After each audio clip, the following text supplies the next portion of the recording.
ja siis hakkasime vähendama erinevate filtritega. Lõpuks mul jäigi vist mingisugune 10 tükki jäi sõelale. Siis ma oma loomult selline pigem süstemaatiline inimene, siis ma tegin oma täitsa kohe sellise Exceli ja panin hulk erinevad kriteeriumi, mis minu jaoks on sellise inimese juures oluline. Ja hakkasin vastavalt sellele jällegi vähendama neid 10. Ma näiteks meelega ping-pongitasin palju e-maile edasi-tagasi. Ma tahtsin näha, kui kiiresti nad vastavad, sest klienditeeninduse puhul on hästi oluline, et see inimene, kes vastab klientidele, et ta vastab kohe. Ja sellega ma sain tegelikult nagu praktiliselt väga suure osa inimesi välja. Palju keeli rääkis. Veronique on native prantsuse keele rääkija, eks ju. Ta räägib perfektselt inglise keelt, ta räägib praktiliselt perfektselt saksa keelt ja ta saab hakkama üldiselt hispaania keele nii-öelda sellise lugemise ja kerge Google Translate'i abiga kirjutamisega.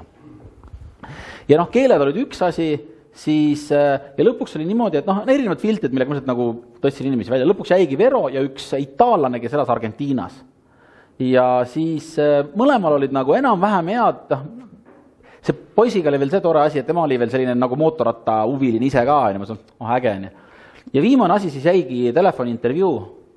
Ja telefoniintervjuus siis selgus, et see itaallane rääkis nii halba inglise keelt. Et Verol oli natuke see probleem, et ta pigem rääkis liiga head inglise keelt, et ta juba rääkis nii tugeva briti aktsendiga, et kohati ei saanud aru, mis ta rääkis. Aga üldiselt nagu olgu siis see pigem kui see, et tegelikult ei olnud itaallaselt väga hea. Oligi otsus tehtud sellega.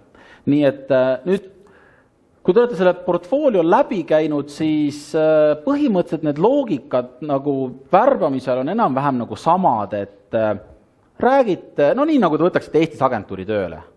Mis te teinud olete ja kuidas teil protsess käib ja mis töömetoodikaid te kasutate ja millist nagu osalust te meilt nõuate ja kui palju me muuta tohime asju, et kas iga päev võib muuta nagu... See talle ei sobinud. See talle ei sobinud. Ja nii edasi. Nüüd üks asi veel. Kui teil on pikk projekt või suurem asi, siis alustage väikselt. Väike testtöö. Testtööd eest peab alati maksma. Seda ei ole, et te saate testtööd tasuta. Kuule, viitsid tee mulle natuke tööd ja siis kui on... Õunte pealt vaatan, et kas ma palk... Võib-olla ma teen veel suga edasi koostööd, võib-olla. Et ei, et sa annadki talle väikse jupi teha. Okei, jagame töölõikudeks, alustame sellest, teeme kõigepealt selle lõigu ära. See on palju sul arvad, et sul tunde läheb selle peale. X tundi väga hea, hakkame pihta. Paned selle tunni lae näiteks talle ja siis teed selle töö ära, siis vaatad, kas lähed edasi, ei lähe edasi. Nii et see on nagu see, et Oksanaga ma pigem alustaks mingisugusest väiksemast töölõigust, aga alguses võiks just temaga ära teha sellise intervjuu, iseenesest siia ja muud ei kirjutakski väga seda, et kas saada list oma, et üsnaga mind huvitaks, et kas ta on ise projekti juht või ta on ise koodi kirjutav või mis tema funktsioon üldse on, mida ta teeb. Kui ta on projekti juht, saada siis list oma juhitud projektidest ja mina ei häbeneks küsida referentsi, anna mulle inimeste kontaktid, kes su kliendid olid. Et me tahaks nagu küsida, kuidas teil kõik sujus, klappis, kuidas teil läks. Kas ma selle Upworki kaudu saan ka tema mingite endiste klientide käest küsida või seda ma vist ei saa või? Minu vist ei saa, jah. Okay. Aga muidugi me ei proovinud, äkki kui klikata seal mõne tema selle, vaatame. Ma vaatasin vahepeal ühte hindupoissi Kunalli, kellel oli ka siis päris palju tunde, et tal oli ka mingi 3000 tundi tehtud ja 224 tööd.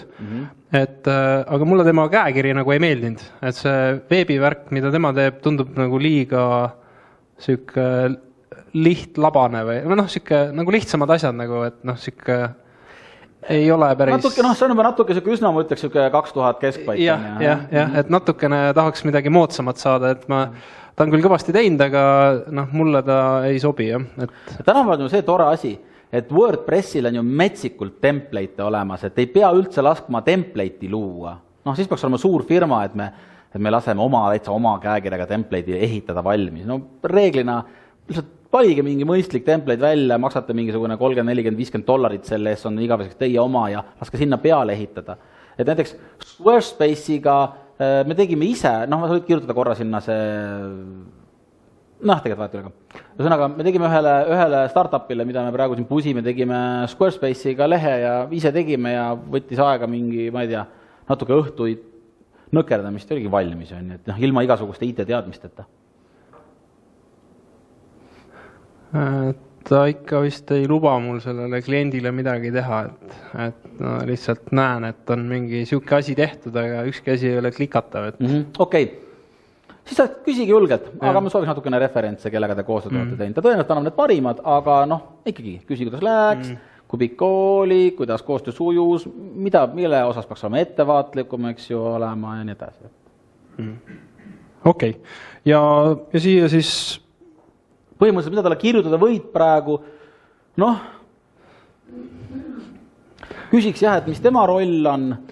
Jah, just näiteks selle sama referentsi pärast, mis tal siin all oli, et siin oli kellegi teise nimi oli, et Serge, et and the team on ju, et kas see Oksana oli ise siin siis see tiimiliige on ju, kes päriselt tegi on ju, ja Serge oli siis see projektijuht programmeerija või mis asi ta nagu on, mida ta kasutab ja mis valdkondi ta jagab ise. No siin ta ütleb account manager of Coke software team.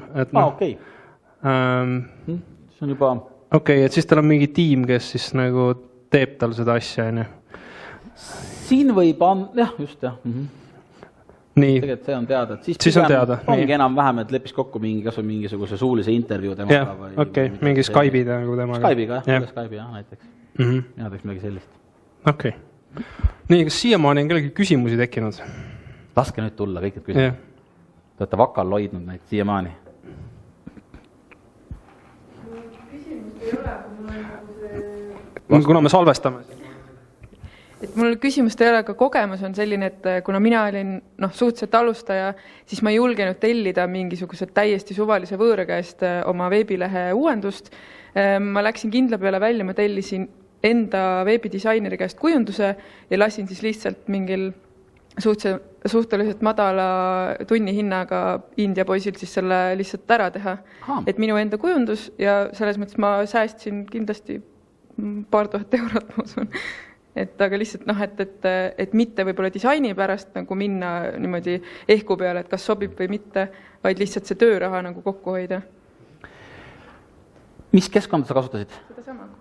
Seda sama Upworki, jah? Kes veel kasutab Upworki? Ma räägin siin lihtsalt nagu proodele praegu. Küsimus, jah. Et seal on need numbrid eurodes või dollarites, et kas pärast mulle mingi teisi arveid ka võib kuskilt tulla või ilmub välja mingi küttearve või? No ma ei teab mida, eks te ütled, aga sa ei lugenud seda peenikest kirja kuskilt sealt või? Ei, et see on. Sul tuleb, ta logib tunde. Okei, mis on veel tore asi? Kui on fixed summa kokku lepitud, siis ei ole seda. Kui on tunnitasu alusel kokku lepitud, siis kui tema hakkab tööle sinu projektiga, siis ta paneb nii-öelda nagu selle massina värgi tööle omal arvutis. Ja see massina värk teeb juhuslikkuse alusel iga natuke saadagant ekraani tõmmiseid. Ja need kõik on sul näha. Et sa saad vaadata, mida ta tegelikult teinud on. Et kas vaatas Facebooki selle ajal, kui ta ütles, et klokkis mulle seda tundi, et nii-öelda timer käis, või siis ta tegelikult päris ka kirjutas koodi nagu enne? Oleks veel Facebooki, ma olen ka muid näinud ekraani tõmmistelt. Väga küsimus. Mis maksudega saab, jah? Mis maksudega saab, hea küsimus. Õudeskis maksmine käib niimoodi, et tema teeb tunde, nädalased arvestusperioodid ja siis läheb teie krediitkaardilt lähevad need tunnid maha. Minu tõdesel saab ainult krediitkaardiga maksta. Nüüd Õudesk võtab siis 10% endale ja ülejäänu annab sellele freelancerile. Kuna need freelancerid on teise riigi maksuresidendid, siis neil ei ole mingit maksukohustust Eestis. Seetõttu te ei pea, Eesti maksuametil ei ole nendega mitte midagi pistmist. Õudeskis tuleb teile arve, aga nüüd on niimoodi, et Õudesk nagu väidab, et see arve ei ole mitte Õudeski arve, vaid Õudesk ainult vahendab selle inimese arvet teile. Õudeski omad on need, mida ma raamatupidamises salvestan kui kuludokumendid, eks ju, aga et muidu peaks olema selle freelanceri arve otse teile. Nii et selline on nagu see loogika. Ja kuna nad on teiste riikide maksuresidendid, teil pole mitte midagi vist nende maksmistega, nende maksudega. Nemad ise peavad oma riigis aasta lõpus deklareerima oma tulud ja nende pealt maksma ära maksud nii, nagu Jumal nõuab või see maksuamet on. nii et ei ole teie muremaksud. Nüüd ennem tuli meil jutuks, et aga mis siis, kui freelancer on eestlane? Siis meil jooksis natuke juhe kokku. Et nagu tõenäoliselt siis minu meelest on nagu keerulisem, sest sellisel juhul on nagu eraisikule ülekanne täiesti peaksite sealt need maksud ära maksma sealt pealt. Et seda ausalt öeldes. Aga seal on küll eestlasi terve hunnik ka muideks.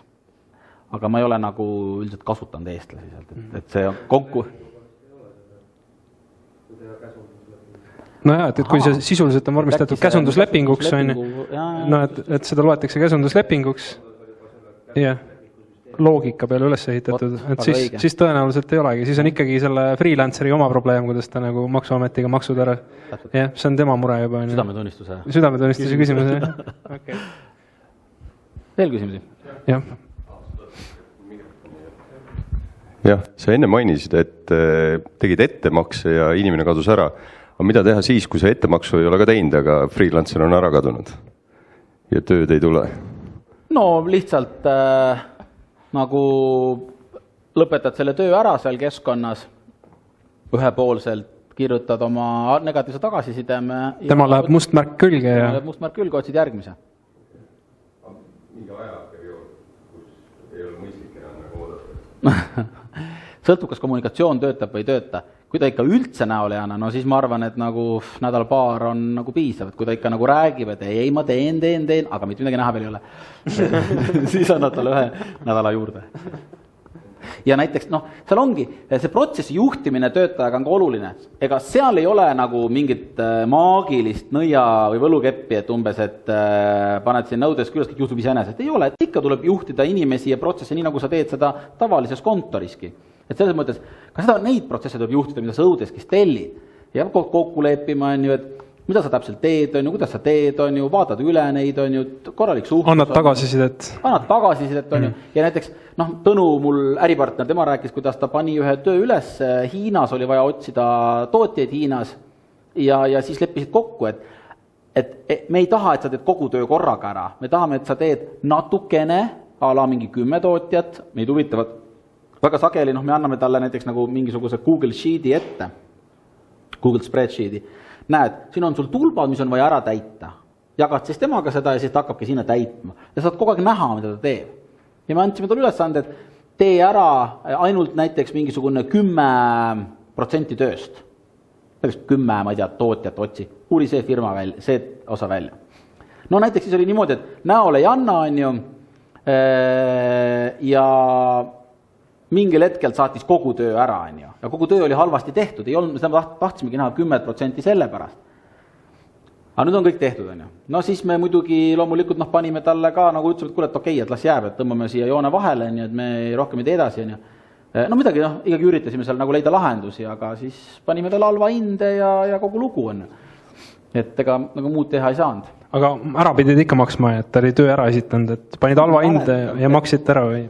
Ma ei mäleta, need summad olid nagu suht väiksed, et ma arvan, see on mingisugune mõnikümmend eurot või midagi sellist, et ega nagu, ma ei mäleta, kes Tõnu maksis ära. Midagi ta tegi, keegi kehvasti, aga... Ja. Et selles mõttes tasub väikeste lõikude kaupa teha, et vaadata, kuidas läheb, anda tagasisid, ei sobi, kõlbab, tee paremini, tee teisiti. Veel üks küsimus, et sa mainisid, et otsisite nii-öelda tootjat Aasias. Kas te olete kasutanud freelancerid selleks, et uurida tootja tausta? Te ei ole temaga varem äri teinud ja üldjuhul nagu tootjad tahavad mingisugust osa ettemaksu saada. Et kas üldse on mõistlik temaga nagu suhetesse astuda, kas see tootmine üldse eksisteerib? Et kas seda olete ka proovinud? Ei ole proovinud. Okay. Iseenesest võiks proovida, aga ei ole.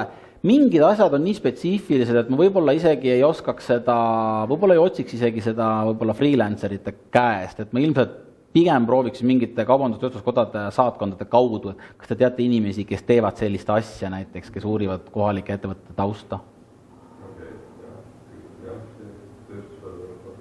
No nendel on alati omad partnerid erinevates riikides ja nemad reeglina tunnevad kohalikku ärimaastikku ja tunnevad ka neid inimesi, kes sellised taustauuringuid teevad. Jah, Hiina puhul ma ei oska nime öelda, aga mingis seltskonnas on räägitud, et on ka eestlasi, kes seal Hiinas niisugust teenust pakuvad. Et sa ütled neile, mis tootjat on vaja ja nemad võtavad garantii, et sellelt tootjalt, kelle nemad sulle annavad, et seal vagunide kraami päriselt kohale jõuab, mitte mingi suvaline muda. et noh, et siukse teenuse pakkujaid on olemas nagu. Jah, ma olen selle kokku puutunud, eelmised Nokia töötajad. Näiteks. Aga jällegi, et 1000 euri päev, pluss kõik reisikulud hotellid ja 5 päeva vähemalt. No näiteks mul on üks tuttav hispaanlane, kes võttis või armus ära Hiina tüdrukusse, õppis ära hiina keele, läks Hiina elama. Ja tema näiteks tegeleb sellega, et ta teostab kvaliteedikontrolli Euroopa tellijatele. Mööbliga ta alustas ja ma ei tea, palju tal nüüd on, võib-olla aastaid suhendani.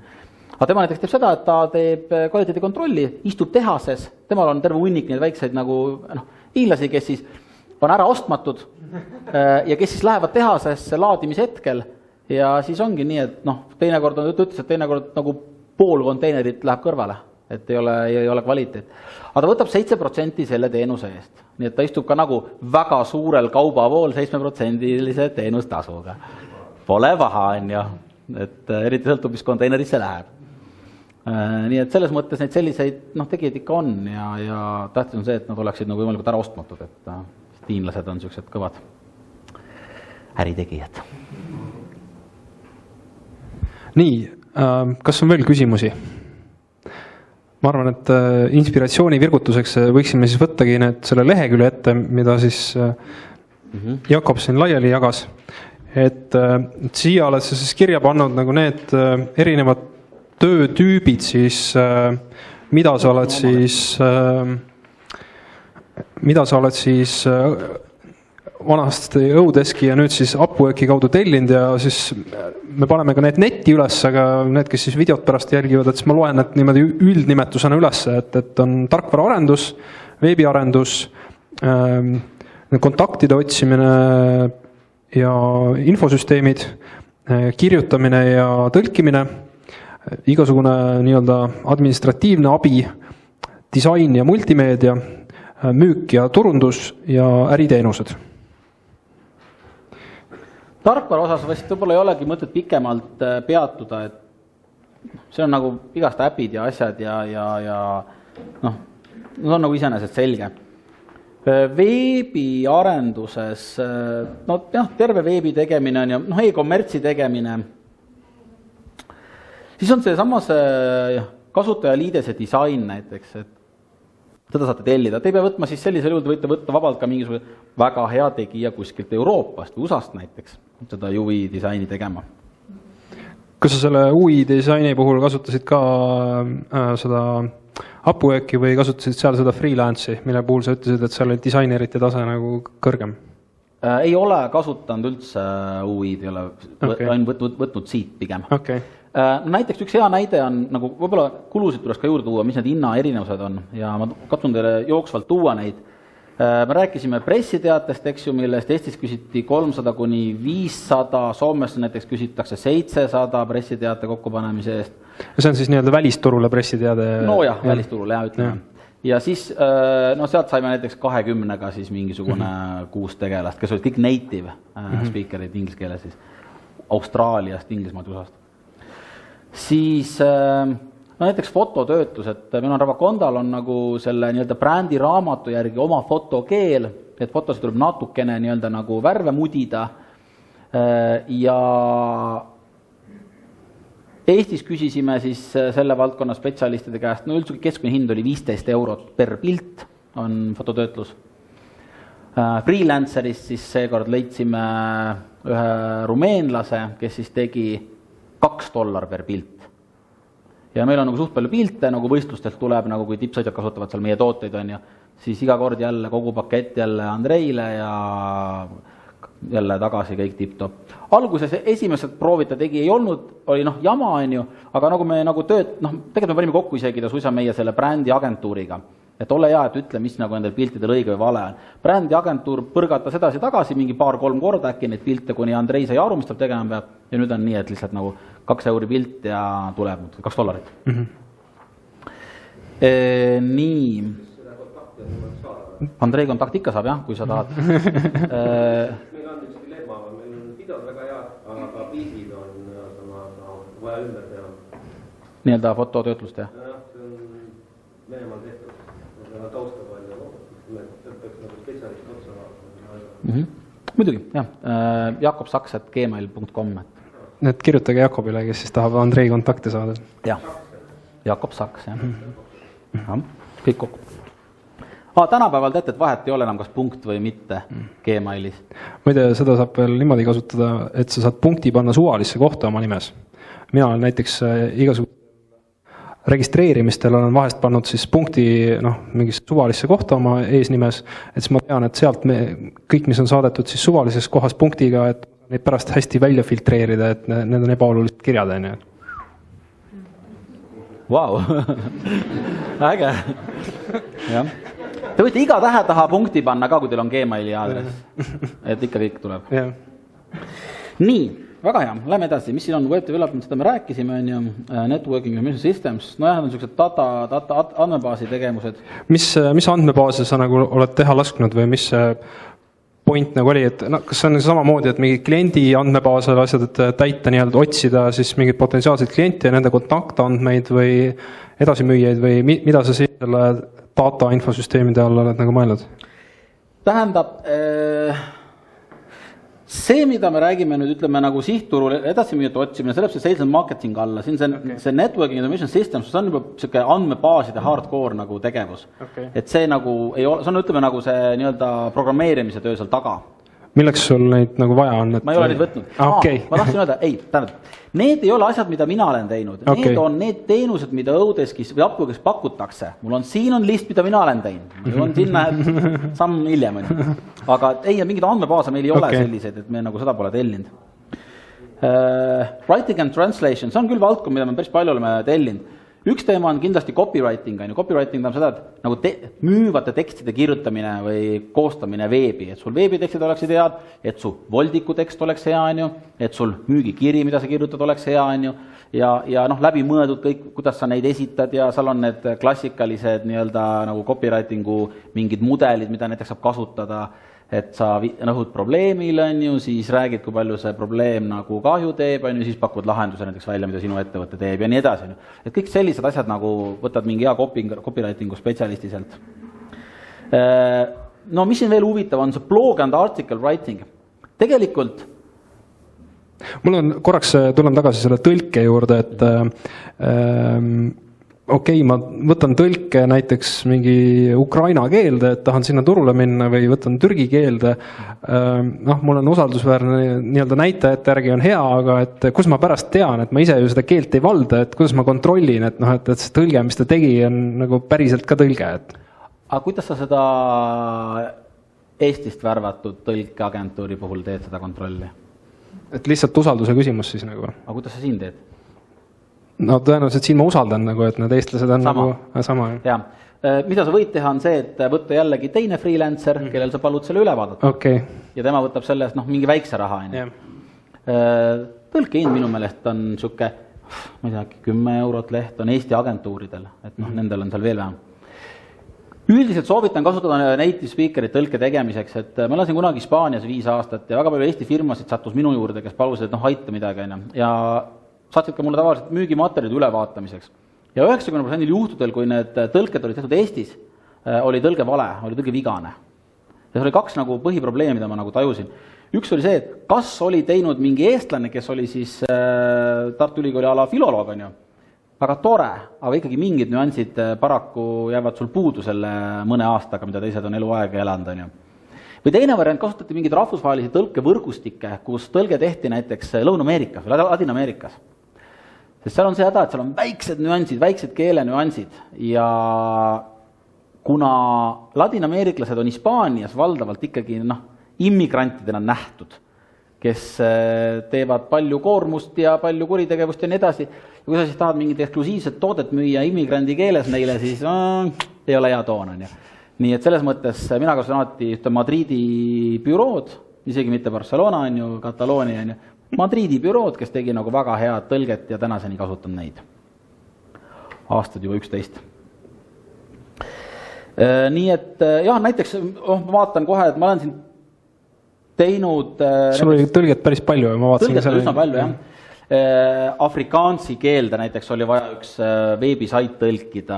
Afrikaans on see, mida räägitakse Lõuna-Aafrika Vabariigis, on selline natukene selline hollandi keele, natukene inglise keele ja natuke ühe kohaliku keele selline segu või noh, meenutab 16. sajandi hollandi keelt. Et selle siis sai sealt võetud. Nii, mis siis veel siin on? Blogid asjad. Tegelikult väga paljud blogid, isegi Eestis, ei kirjuta ise oma artikleid. Et tegelikult, kui te tahate head blogi, siis ei ole mõtet üritada ise artikleid kirjutada. Leidke head kirjutajad, kes teile kirjutavad seda sisu. Isegi osad meie need, Priit Kallas näiteks ja sellised suured kurud ju ei kirjuta ise oma blogi artiklid. Et see oli juba mingi aastad tagasi, kui see näide oli, et nad annavad õhtul, eks ju, indudele ülesande kätte, et kuule, otsi veebist meie teemaga seotud uusi innovaatilisi artikleid, on ju, kirjuta mulle kokku midagi. Ärkad üles, hommikul blumps artikkel inboxis, on ju. Jälle äge, ja traffic tuleb muudkui. Nii et seda jah, et ei pea üritama ise teha. Oled sa seda proovinud ise ka kasutada, et blogi lasta kellelgi kirjutada? Meil on enamus blogiartiklid on ostetud. Me oleme Eestist ostnud, eks ju, ühelt agentuurilt, kus lõpuks siis üks naisterahvas settus välja, nii-öelda, kes teeb mingi 70 eurot vist on blogiartikkel, midagi sellist. Et päris mõistlik. Ja nüüd meil on nagu uus plaan, et me plaanimegi seda teha, et kuna meil on vaja traffic'ut tuua lehele, siis eriti nagu orgaanilist, mis jõuab sulle nagu mingit pidi ilma maksmata, me tahame seda kõike saada, siis selle jaoks sa pead kirjutama asju, mida mis tulevad siis välja, kui inimesed midagi guugeldavad. Sul on vaja teada, mida inimesed guugeldavad, on ju. Ja sul on vaja teada näiteks, mis on kõige popimad artiklid konkureerivates allikates. Ja meie jaoks konkureerivad allikad, kui räägime offroad motospordist, on eks ju mingisugused ajakirjade portaalid, põhimõtteliselt mingid motoga seotud portaalid on ju. Ja selle jaoks on olemas väga hea tööriist nagu BuzzSumo näiteks, et kui ma kirjutan üles.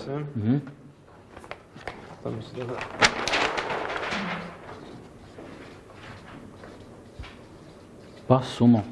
Et sa sinna saad panna konkurendi lehe sisse ja ta annab sulle sirdi nimekirja, mis on tema lehel kõige rohkem loetud artiklid, kõige rohkem share'itud artiklid, kõige rohkem kommenteeritud artiklid. Ja selle järgi sa saad teada, mis sisu müüb. Ja siis saad, väga hea. Meie avastasime näiteks, kõige paremini müüb, eks ju, uute tsiklimudelite review'd. Et need on kõige rohkem loetud, kõige rohkem jagatud. Väga hea. Mida me nüüd teeme on see, et nüüd me võtame freelanceri, kellele me anname ülesande kätte. Näed, palun, siin on sul Yamaha YZ125 on ju, 2017 mudel on ju. Otsi nüüd veebist kõik artiklid kokku, mis on juba tulnud.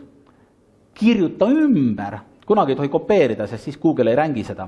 Kirjuta ümber. Ja me paneme selle ilusti üles, nagu oleks meie artikkel. Ja sellest piisab sellega, nagu me jälle nagu saame traffic'ut on, et ta mingil hetkel, algusest sa kohe ei tule üles, aga sa vaikselt hakkad tõusma, sest Google hakkab väärtustama seda sinu sisu. Kui sa ütlesid, et 70 euri artikkel või nii edasi, et kui tihti teie seda artiklit nagu toodate, et seal peab mingisugune suhteliselt suur sagedus olema, et see hakkaks sulle midagi nagu tooma, et sa ei saa niimoodi olla, et korra aastas tellin ühe blogipostituse ja siis hakkab mühinal tulema inimesi. No eks ta peaks olema, ma arvan, et selline ideaalis üks kord nädalas, 2 korda nädalas võiks olla siuke, nad ei pea olema kõik, eks ju. Seal on ka see, et praeguse Google'i algoritmi kohaselt ta tõstab kõrgemale sisukaid artikleid. Miks? Sest vahepeal hakati tegema väga palju lühikesi artikleid, kus oli märksõna jooksis mitu korda läbi, on ju, korras on ju. No, Google muutis algoritmi selle peale, et on sisukamad, pikemad artiklid. Ma ei tea, 2000 tähemärki midagi sellist on ju. Või sõna? Tähemärke ei mäleta. See on aga nagu pikemad, no näitame umbes nii pikad. Et need on need, mis töötavad paremini. Nii et siis aeg-ajalt teed pikemaid, aeg-ajalt teed lühemaid. Ja näiteks üldse, nagu kui blogist rääkida, siis sisuturundus on väga hea tööriist, sest erinevalt näiteks makstud reklaamist või näiteks kliki, PPC nimetatakse, pay-per-click on ju, et Google Ads või Facebook Ads või. See on niimoodi, et nii kui raha tagant ära võtad, jääb traffic seisma. Aga artiklitega on see, et artikkel on pikk investeering. Sa kirjutad täna hea artikli ja see tuleb sul aastaid ja aastaid toob sulle traffic'ut. Meil Ravakonda blogis on näiteks üks artikkel, mis meil kõige parem on läbi aegade olnud, oli 10 parimat nagu dirt bike filmi, 10 best dirt bike movies. Ja see on nagu aastaid toob meile traffic'ut, see on nagu 1,70 eurot ja muudkui tiksub. et selles mõttes see nagu hea sisuturundus on nagu see jääbki teile traffic'ut tooma. Ma võin siia väikse saladuse avaldada, et see 18 vabakutselist ülevaadet, et see oli ka ühest sisuturundusblogist, et tegelikult see website oli siis üks ajamõõtmise softi tegijad, kes siis olid ära listinud erinevad freelancerite töökeskkonnad ja siis sinna lõppu, päris lõppu, kui kõik võrdlused olid ära tehtud ja ära kirjeldatud, siis seal lõpus oli ja by the way, et lisaks sellele Upworki kasutamisele, et Upworki keskkonnas on ka ajamõõtmise süsteem, et sa võid kasutada ka meie ajamõõtmise süsteemi, mis on nagu integreeritav nagu selle Upworkiga, et see oli siis nende motivatsioon, miks nad siukse nagu ülevaate olid nagu teinud. Täpselt nii, ja muudkui toob neile traffic'ut. Ja ega näiteks osad sellised veebilehed töötavadki niinimetatud affiliate põhimõttel. Affiliate põhimõttel tähendab seda, et te kirjutate oma veebis midagi, mille peale inimesed loevad ja mille peale nad midagi ostavad. Näiteks väga sage on see, et sa näiteks võrdled mingeid erinevaid tooteid, ma ei tea, mis iganes, iPhone 7 versus Galaxy see ise põlev. Ja siis reeglina sa paned sinna juurde ka nagu selle lingi, eks ju. Ja see link siis näiteks viib siis mingi müüja lehele, Amazon on väga levinud, Amazon siis annab sul, ja kui siis inimene loeb seda ja klikib sinna ja satub Amazoni lehele, talle läheb veel küpsis külge ka, nii et kui ta näiteks mingisugune 30 päeva jooksul siis ostab lõpuks Amazoni lehelt, siis Amazon maksab sellele blogijale 4-7% komisjoni tasu.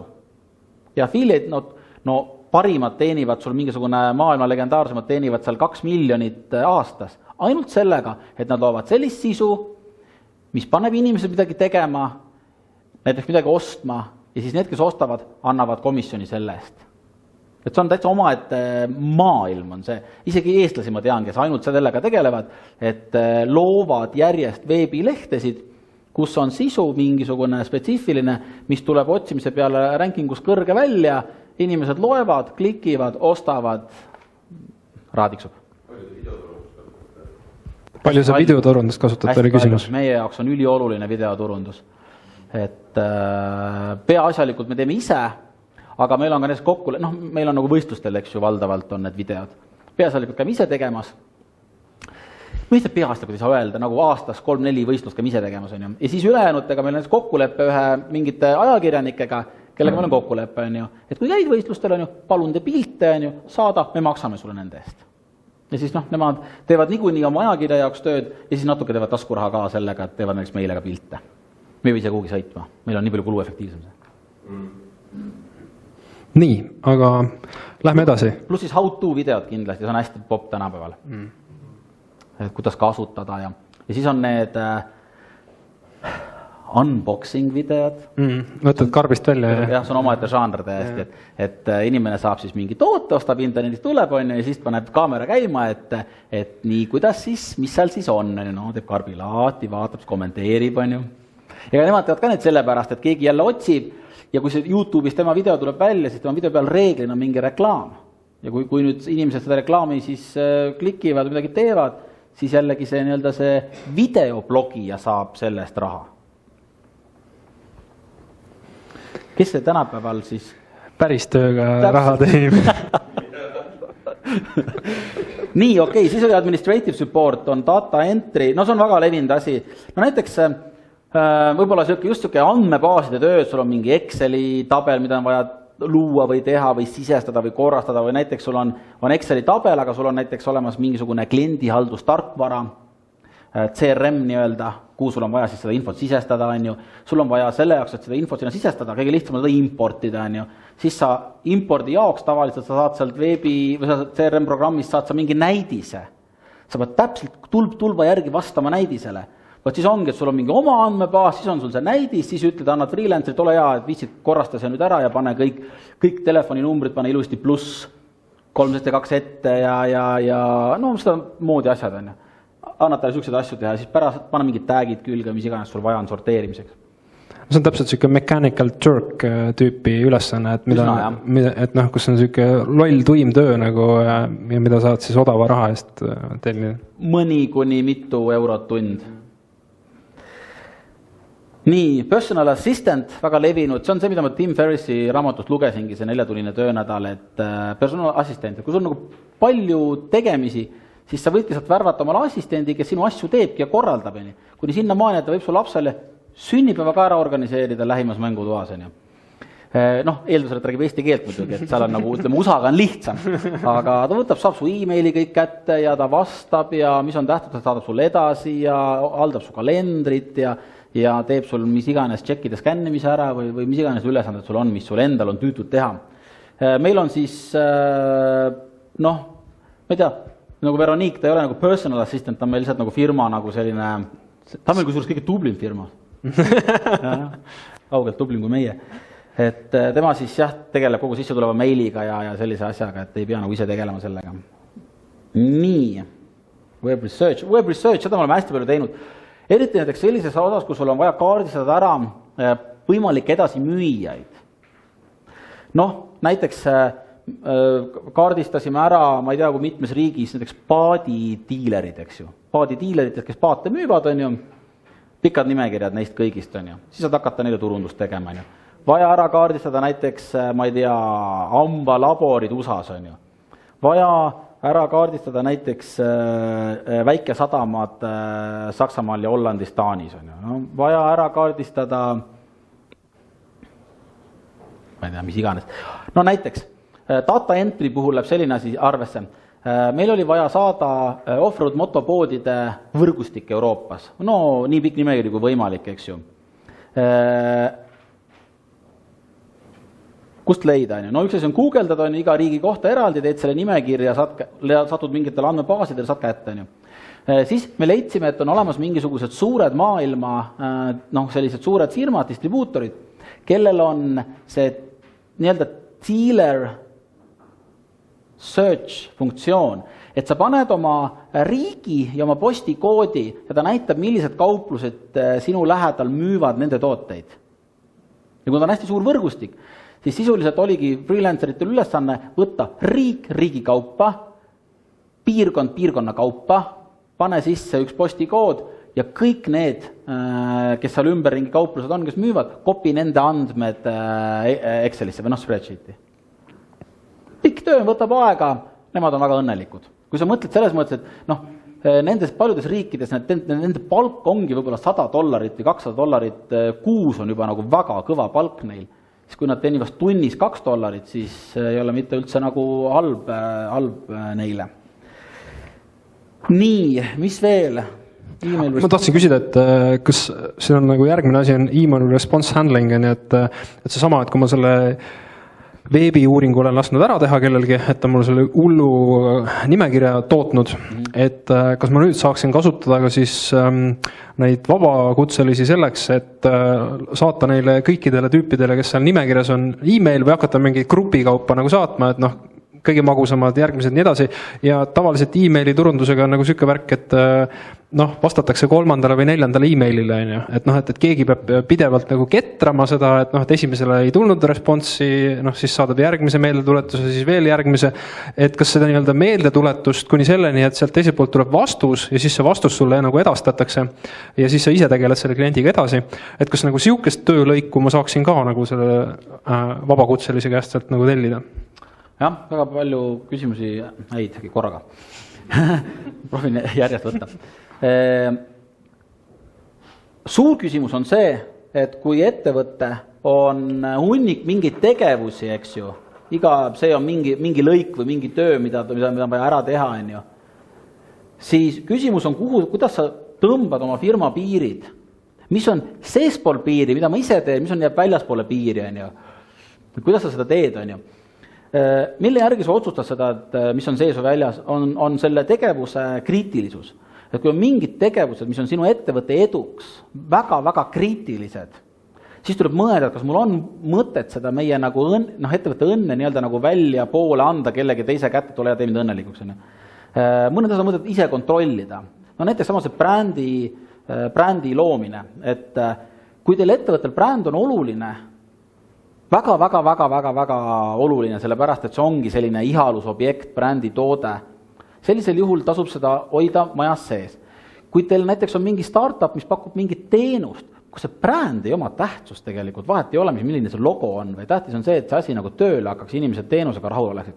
No siis ei ole mõtet tellida mingist Eesti, ma ei tea, tippagentuurist seda brändi sinna. Siis on see, et 99 Designist küsid logo, on ju, ja kogu lugu, on ju, et rohkem polegi sul muret. Nii et selles mõttes, see, mida sa ise teed, ka müügis, on nagu hea küsimus, kas sa usaldad teiste kätte oma õnne või ei usalda. Kui on väga rutiinne töö ja ei sõltu väga nagu inimese motivatsioonist sisemisest, no siis saad välja anda. Kui on see, et sa tahad ikkagi kindel olla, et nad teevad seda hästi, siis tee ise.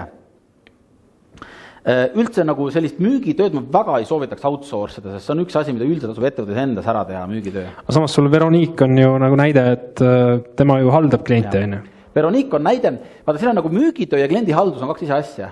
Üks on rutiinne kliendihaldus, on ju, meil tuleb, vastan, teine on nüüd turgude laiendamine. Veronique osutus nii tubliks, et me oleme talle kogu juurde ülesanded andnud. Näiteks kogu meie äri, meil on nagu kaks kanalit, üks on nagu business to business kanal, kus me müüme jaekauplustele üle maailma ja teine on siis oma veebipood, on ju. Et see, mis on nagu see business to business, selle võrgu ehitamise me oleme Veronique'ile ka andnud. Sest ta on tõestanud ennast aastatega, et ta on nagu nii nagu tubli. Ja siis me oleme selle aidanud läbi töötada. Nüüd järgmine küsimus, mida teha, kuidas nendega ühendust võtta? See sõltub sellest, et kui pikk nimekiri teil on. Me saime motopoode 2600 tükki, kui meil kokku selle tegime omal ajal, on ju. Nüüd 2600, mis sa teed? No ei hakka helistama. Alati sul nende tegevuste puhul on juures mingisugune nii-öelda nagu efektiivsusprotsent, eks ju. Kui ma saadan meili välja, kui palju reageerivad? Kui me saatsime välja seda 2600 uudiskirja või näiteks mingid nagu meilingut, siis alati iga meilinguga mingi 5-6 poodi tiksus meile kohe nagu klientideks. 2600 nagu vähe, aga samas kui sa iga kuu saadad ühe meilingu välja ja see on sul ainus kulu, not bad, on ju. Ja kui sa niimoodi nagu piisavalt lased, on ju, siis väga hästi toimis see. Nüüd me näeme, et see protsent on hakanud alla minema ja sellepärast nüüd Vero juba võtab näiteks riigi kaupa, on ju, ja helistab neile. Ehk siis nüüd tuleb see telefonimüük peale. Telefonimüük on ka asi, kui te saate väga selge konkreetse skripti ette anda, mida tuleb öelda, siis te võite seda sisse osta. Üldiselt soovitaks ise teha, et saate turult metsikult tagasisidet. Ja seda tagasisidet nemad reeglina ei ole võimelised tajuma nii-öelda jutu käigus ja ka teile edasi andma. Nii et selles mõttes ja ütleme, et jah, tuleb jah, ja mina ütleks, et vähemasti 7 korda peaks ikka meili saatma või kas või rohkem, on ju. Aga kui sa töötakse 7 külma meilingu pealt, tekib nagu mingi enam-vähem mõistlik vastuste protsent, millega võiks rahul olla. Enne seda ei ole. Nii et selles mõttes julgelt. Nüüd selleks on teil mingi tööriist, on olemas mingi tööriist, millega teil on mõnus saata. See on siis see kliendihaldus tarkvara, mis iganes ta on. Üldiselt, mina kasutan Eestis Skoro, aga ma ütlen ära, ma sellega väga rahul ei ole. Seal on kohutav klienditeenindus.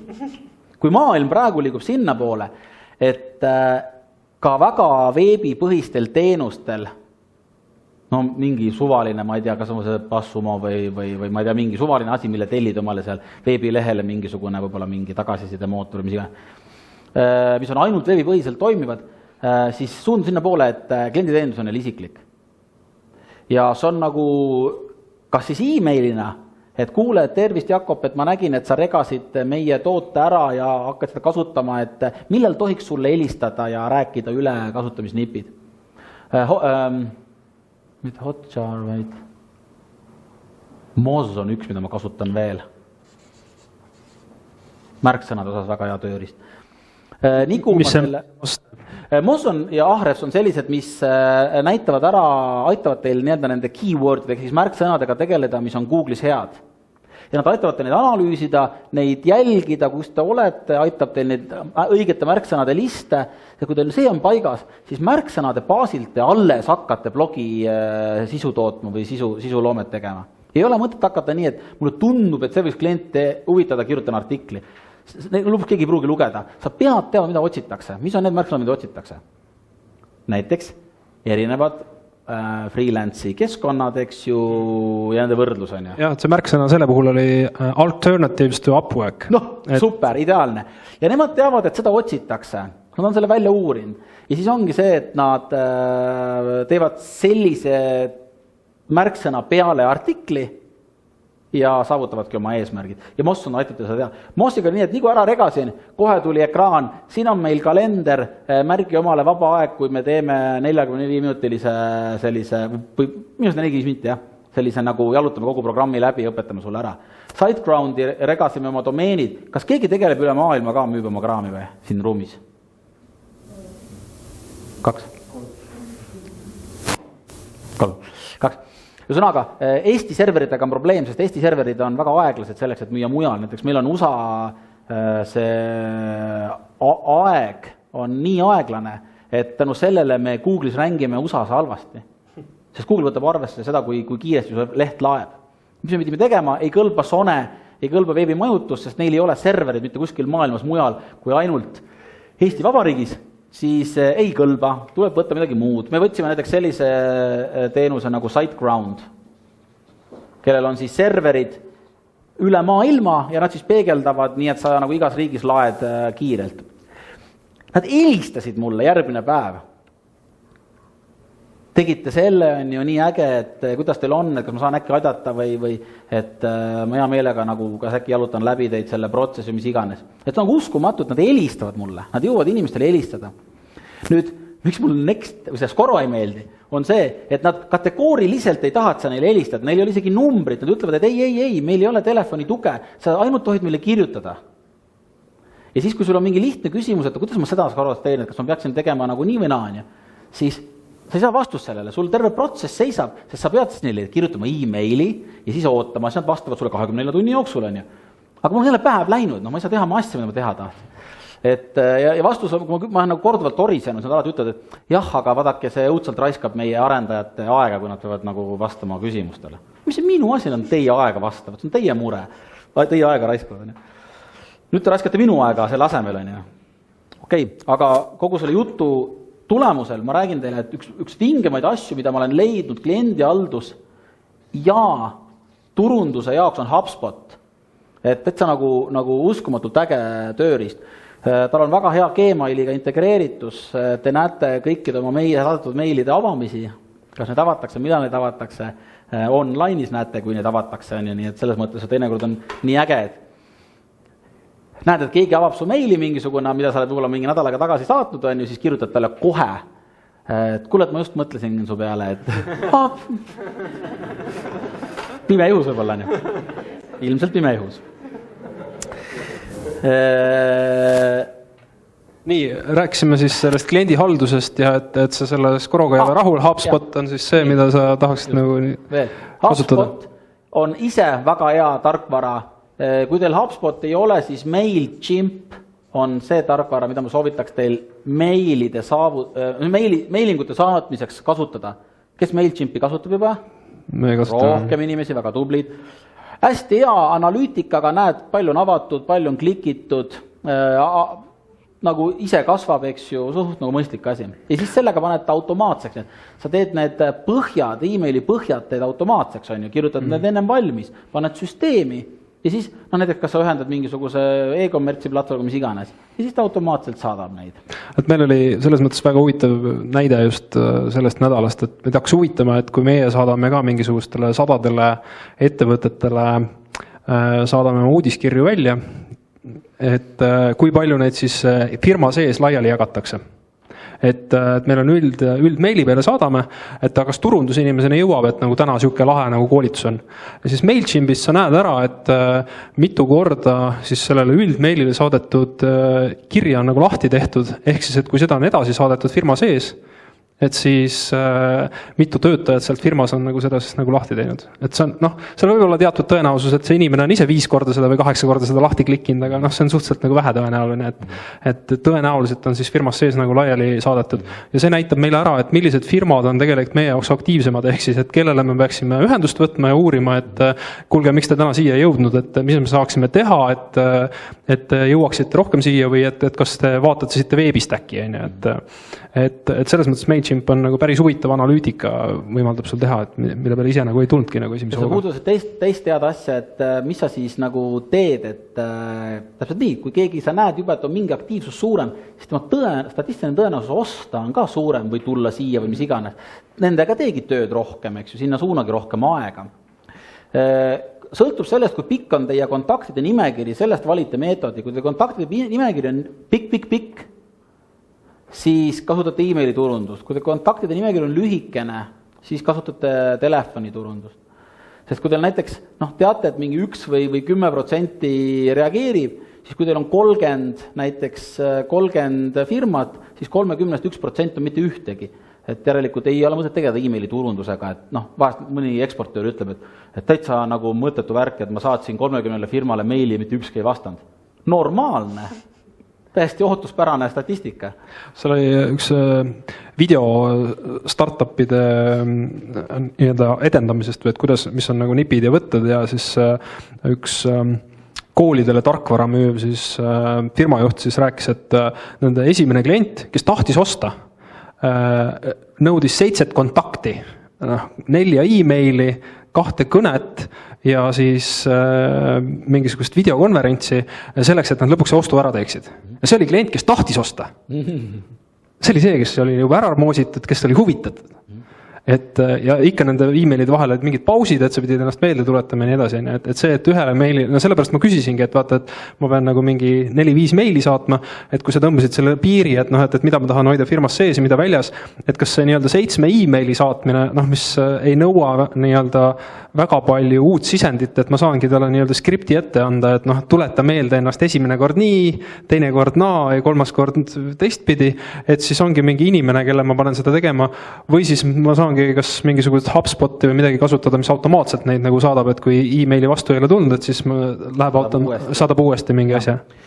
Tähendab, need on nagu nende protsesside osas, mida ise teha, mida osta sisse, on see sama asi, et kui võtmetähtsusega ta sul on üleüldse ettevõtte nagu kogu tegevuses või kogu protsesside kogumis. Et kui ta on mingi oluline asi, näiteks nagu müük, siis mina usun sellesse filosoofiasse, et targem on kõik asjad ise nullist läbi teha ja kui sa ükskord oled ta läbi teinud ja sa tead, kuidas see käib, siis hakkad sisse ostma, mitte ennem. Okay. Et selle tõttu ma teeksin ise ja kui mul ühe hetkel on, nüüd on ta muutunud rutiinseks taskiks, siis ma leian freelanceri, õpetan talle täpselt samm 1, samm 2, samm 3, samm 4 ja niimoodi teen. Et ma pigem käiksin seda teed. Aga et nii kaua, kui ma ei tea, mis see samm 1, samm 2, samm 3, samm 4 on, siis ma ei saa seda freelancerit nagu väga hästi välja koolitada. Saia tegemise reegel on ju. Mis sa sisse paned, tuleb välja ka.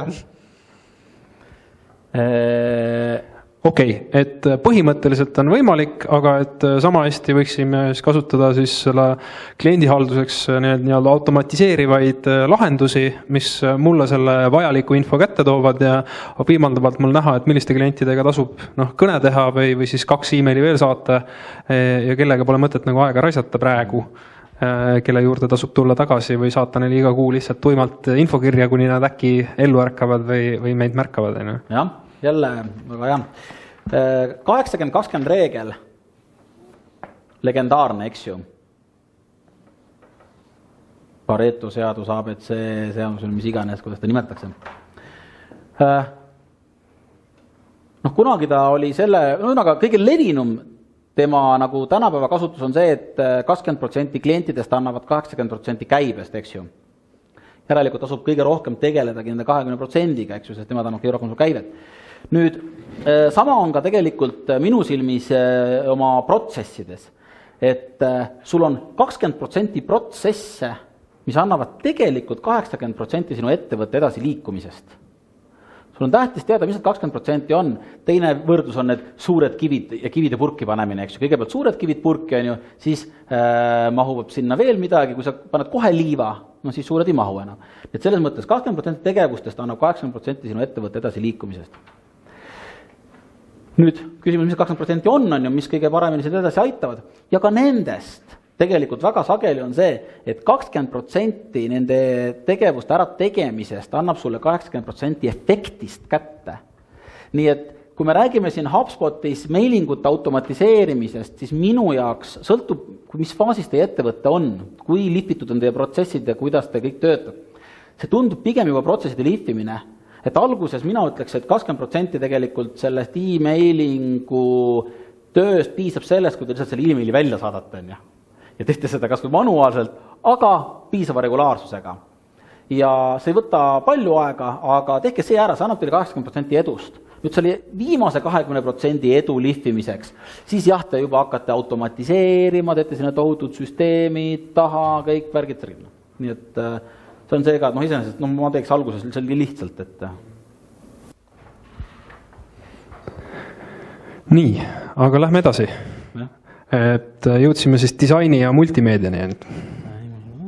Transcription, jah. Nii, disain, multimeedia. Okei, väga hea. Et graafilist disaini, nii nagu sina ütlesid, siis vahest on mõttekas see, et sa võtad Eestist hea mingisuguse agentuuri, kui on disain oluline. Lasete seal teha korraliku brändi loome, brändi raamatu, nagu meie näiteks lasime brand manualis teha või identities oleme lasknud teha. Jah, kallis, aga väga hea, tippagentuurid. Ja kui sul see brändi raamat on olemas, siis enam sa ei pea olema käima selle kalli agentuuri juures, kus sul ütleb Voldiku eest, et mingisugune 700 € on Voldiku disainer. Et siis sa juba lähed selle brändi raamatuga, lähed sa Odeski disainerite juurde, näed, reeglid on siin. Tee mulle Voldik. Ja siis juba sa maksad võib-olla mingisugune 50 € või 80 € selle disaini eest. Et selles mõttes teinekord vahest on, sõltub kui oluline on teile see nii-öelda visuaalne väljanägemine. Osadel ettevõtetel, osadel teenustel ei ole üldse oluline. Vahet ei ole, et sa ei pea olema. Kui sa müüd mingisugust imagot või sa müüd näiteks mingit usaldust või sa müüd mingisugust premium toodet, disain toodet, siis on see olulisem. Nii et graafikdisain, logodisain, fototöötlemisest me juba rääkisime, 3D modelleerimine, CAD, seda on siis asi, mida näiteks saate GrabCAD-ist ka tellida, aga näiteks kui me rääkisime, et meil oli vaja teha, meil oli 3D joonis tootest, toodet ennast veel ei olnud olemas, tootest endast ei saanud fotosid teha, aga meil oli vaja müügimaterjali valmis teha, siis me lasime selle 3D joonises teha nagu renderduse, ehk siis selline võimalikult fotokvaliteediga pildidest teha, et paistab nagu peaaegu foto. Ehk siis seda me, ja jällegi, ma ei tea, meil maksis Odeskis selle renderduse tegema mingisugune 20 €, $20 vist. Nagu väga soodsalt ikkagi tehakse selle asju. Nii. Näiteks see, et see on see voice talent on kirjas. Kui te näiteks tahate teha ingliskeelse või mingi video näiteks teie toote, kuidas seda kasutada, näiteks võib-olla sul on vaja teha video, kuidas seda kasutada teie YouTube-liiatsit, eks ju, siis sa saad sinna peale tellida erinevates keeltes niinimetatud voice-overi, et keegi siis räägib mingi ägeda tämbriga räägib, kuidas sinu toodet kasutada, step by step, see on siis erinevates keeltes, siis on sul kodulehel on videod erinevates keeltes olemas, Et küsiti, kas audio productioni osad on kogemus olemas?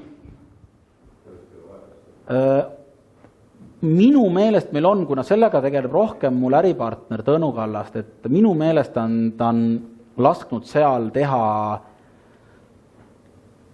mingi YouTube'i videotele nagu helisid ja asju peale. Minu meelest, aga ma kindel ei ole. Midagi oli seal nimekirjas, mis sa mulle saatsid, et minu arust seal oli mingi videoteema oli täitsa olemas. Et...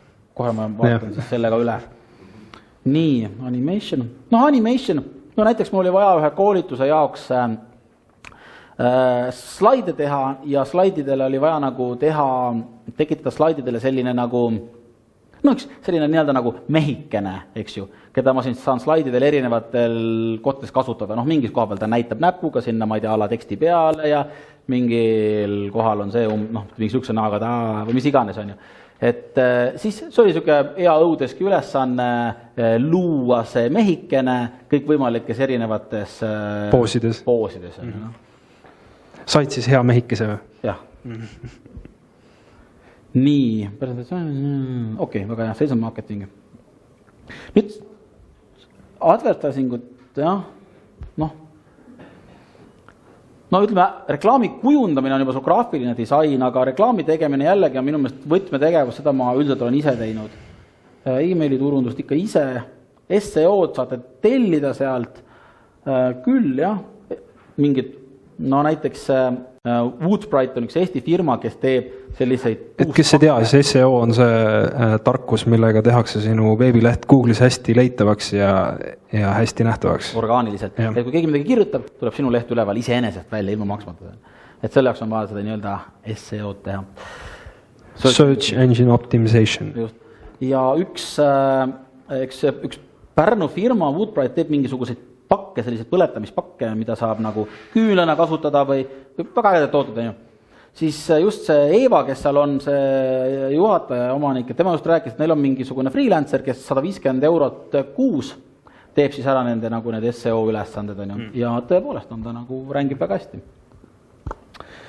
Nii, no see on see SM on Search Engine Marketing, noh, see on siis see Google Ads. Google Ads jällegi tasub ise teha, et võtad kellegi appi ka, aga tähtis on see, et ise ära õpiksite need asjad ja need põhimõtted, et selles mõttes nagu tänapäeval on nii palju igasuguseid hästi lihtsaid koolitusi, mida internetist saad tellida, kuidas Google Analyticsiga tööd teha, kuidas mõista seda, et kes su veebilehel käivad, kust nad tulevad, mida nad teevad seal, miks nad seal käivad, mis neid huvitab, on ju, kui kaua nad on, kust nad ära kukuvad, on ju, mis põhjusel nad ei lähe lõpuni näiteks mingi ostuprotsessiga, on ju.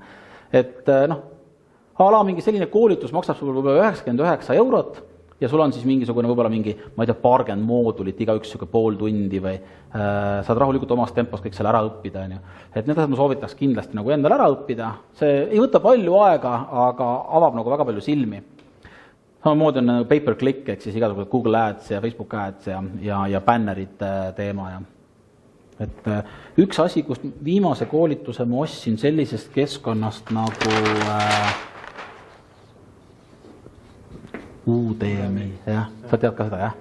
See on Udacity on veel ja kui te guugeldate, et mis on nagu parimad e-õpikeskkonnad, et kui guugeldada, mis on parimad e-õpikeskkonnad, et siis tuleb ka mingisugune top 10 nagu välja, et see on, keegi on jälle sisuturundust teinud ja need teie jaoks ära ränkinud nagu.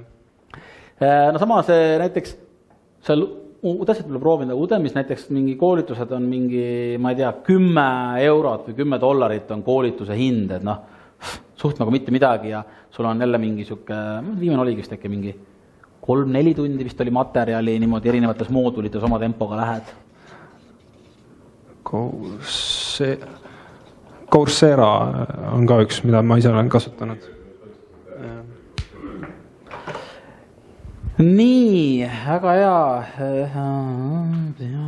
Okei, PR, väga hea. Meediasuhted nagu tavalise meediaga. Seal näiteks saad seda tellida, et artiklite kirjutamine, pressiteadete koostamine ja siis võib-olla leiad ka nagu sellised PR-spetsialiste, kes siis omavad oma seda võrgustikku, ajakirjanike võrgustikku, et nad saavad kerge vaevaga teie pressiteated laiali saata sinna mingis sihtriigis näiteks. Telemarketing, telesales on siis see, et telefoni teel klientide helistamine. Seal on oluline see, et seal on skript on endal valmis kirjutatud. Skript tähendab siis seda, et see tekst, mida ta täpselt ütlema peab. Et see on sul endal välja töötatud, on ju. Tervist, helistame Eestis sellisest ettevõttes, kes tegeleb puidu peale trükkimisega.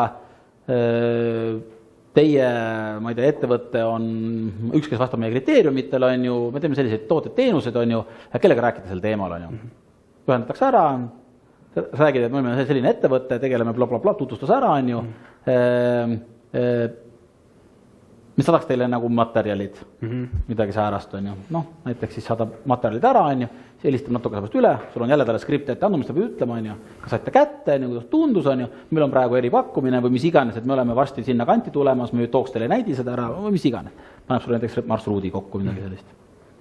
Aga seda on mõtet siis teha, kui ise oled selle juba nagu ära teinud, et ühe korra, et sa protseduuri oled nagu läbi käinud, et see on täpselt see, mida tarkus, mida tasub nii-öelda endal maja sees oma peas hoida, et kuidas see värk käib ja mida kliendid sulle vastavad ja mis see skript olema peab, et mõistlik oleks. Kui te lähete uuele turule või sul on uus toode, tasub kõik müügitöö ise teha. Te saate metsikult tagasisidet selle toote või turu kohta. Te võite saada selle tagasiside, et teie toode nagu on, kõik ütlevad, et ei, et see on nagu nõme toode, see ei kõlba meile. Väga hea, siis sa saad küsida, et mis ei kõlba, selge, teeme ümber. Aga see nüüd võõra inimese kaudu ei pruugi teieni jõuda see selline nii-öelda nagu ridade vahele kootud informatsioon. Juba, ei taha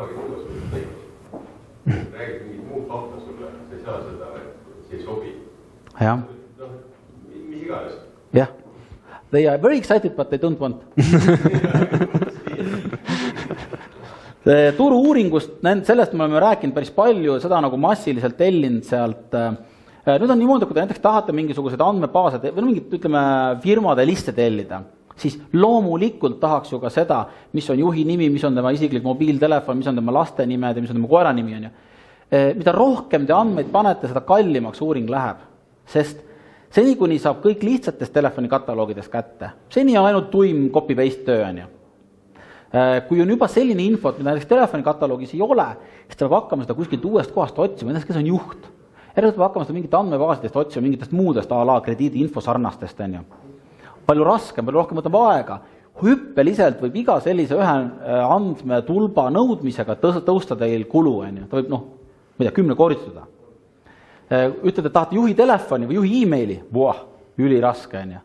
Sa peab hakkama kaevama seda, sul võib võtta, ma ei tea, veerand tund aega iga üksik kontakt, nii et selles mõttes mõelge olema, mida te küsite. Vahest viisab sellest, kui teil on nagu pikk nimekiri, kui teil on pikk nimekiri e-mailist piisab, hakake sealt pihta. Kui teil on lühike nimekiri, siis jah, kui teil on mingi 30 firmat üleüldse, siis tõesti tuleb otsida välja õige inimene, eks ju, tema telefon, tema e-mail ja suhelda täpselt õige inimesega. Nii, business services, raamatupidamine, väga hea. Nüüd,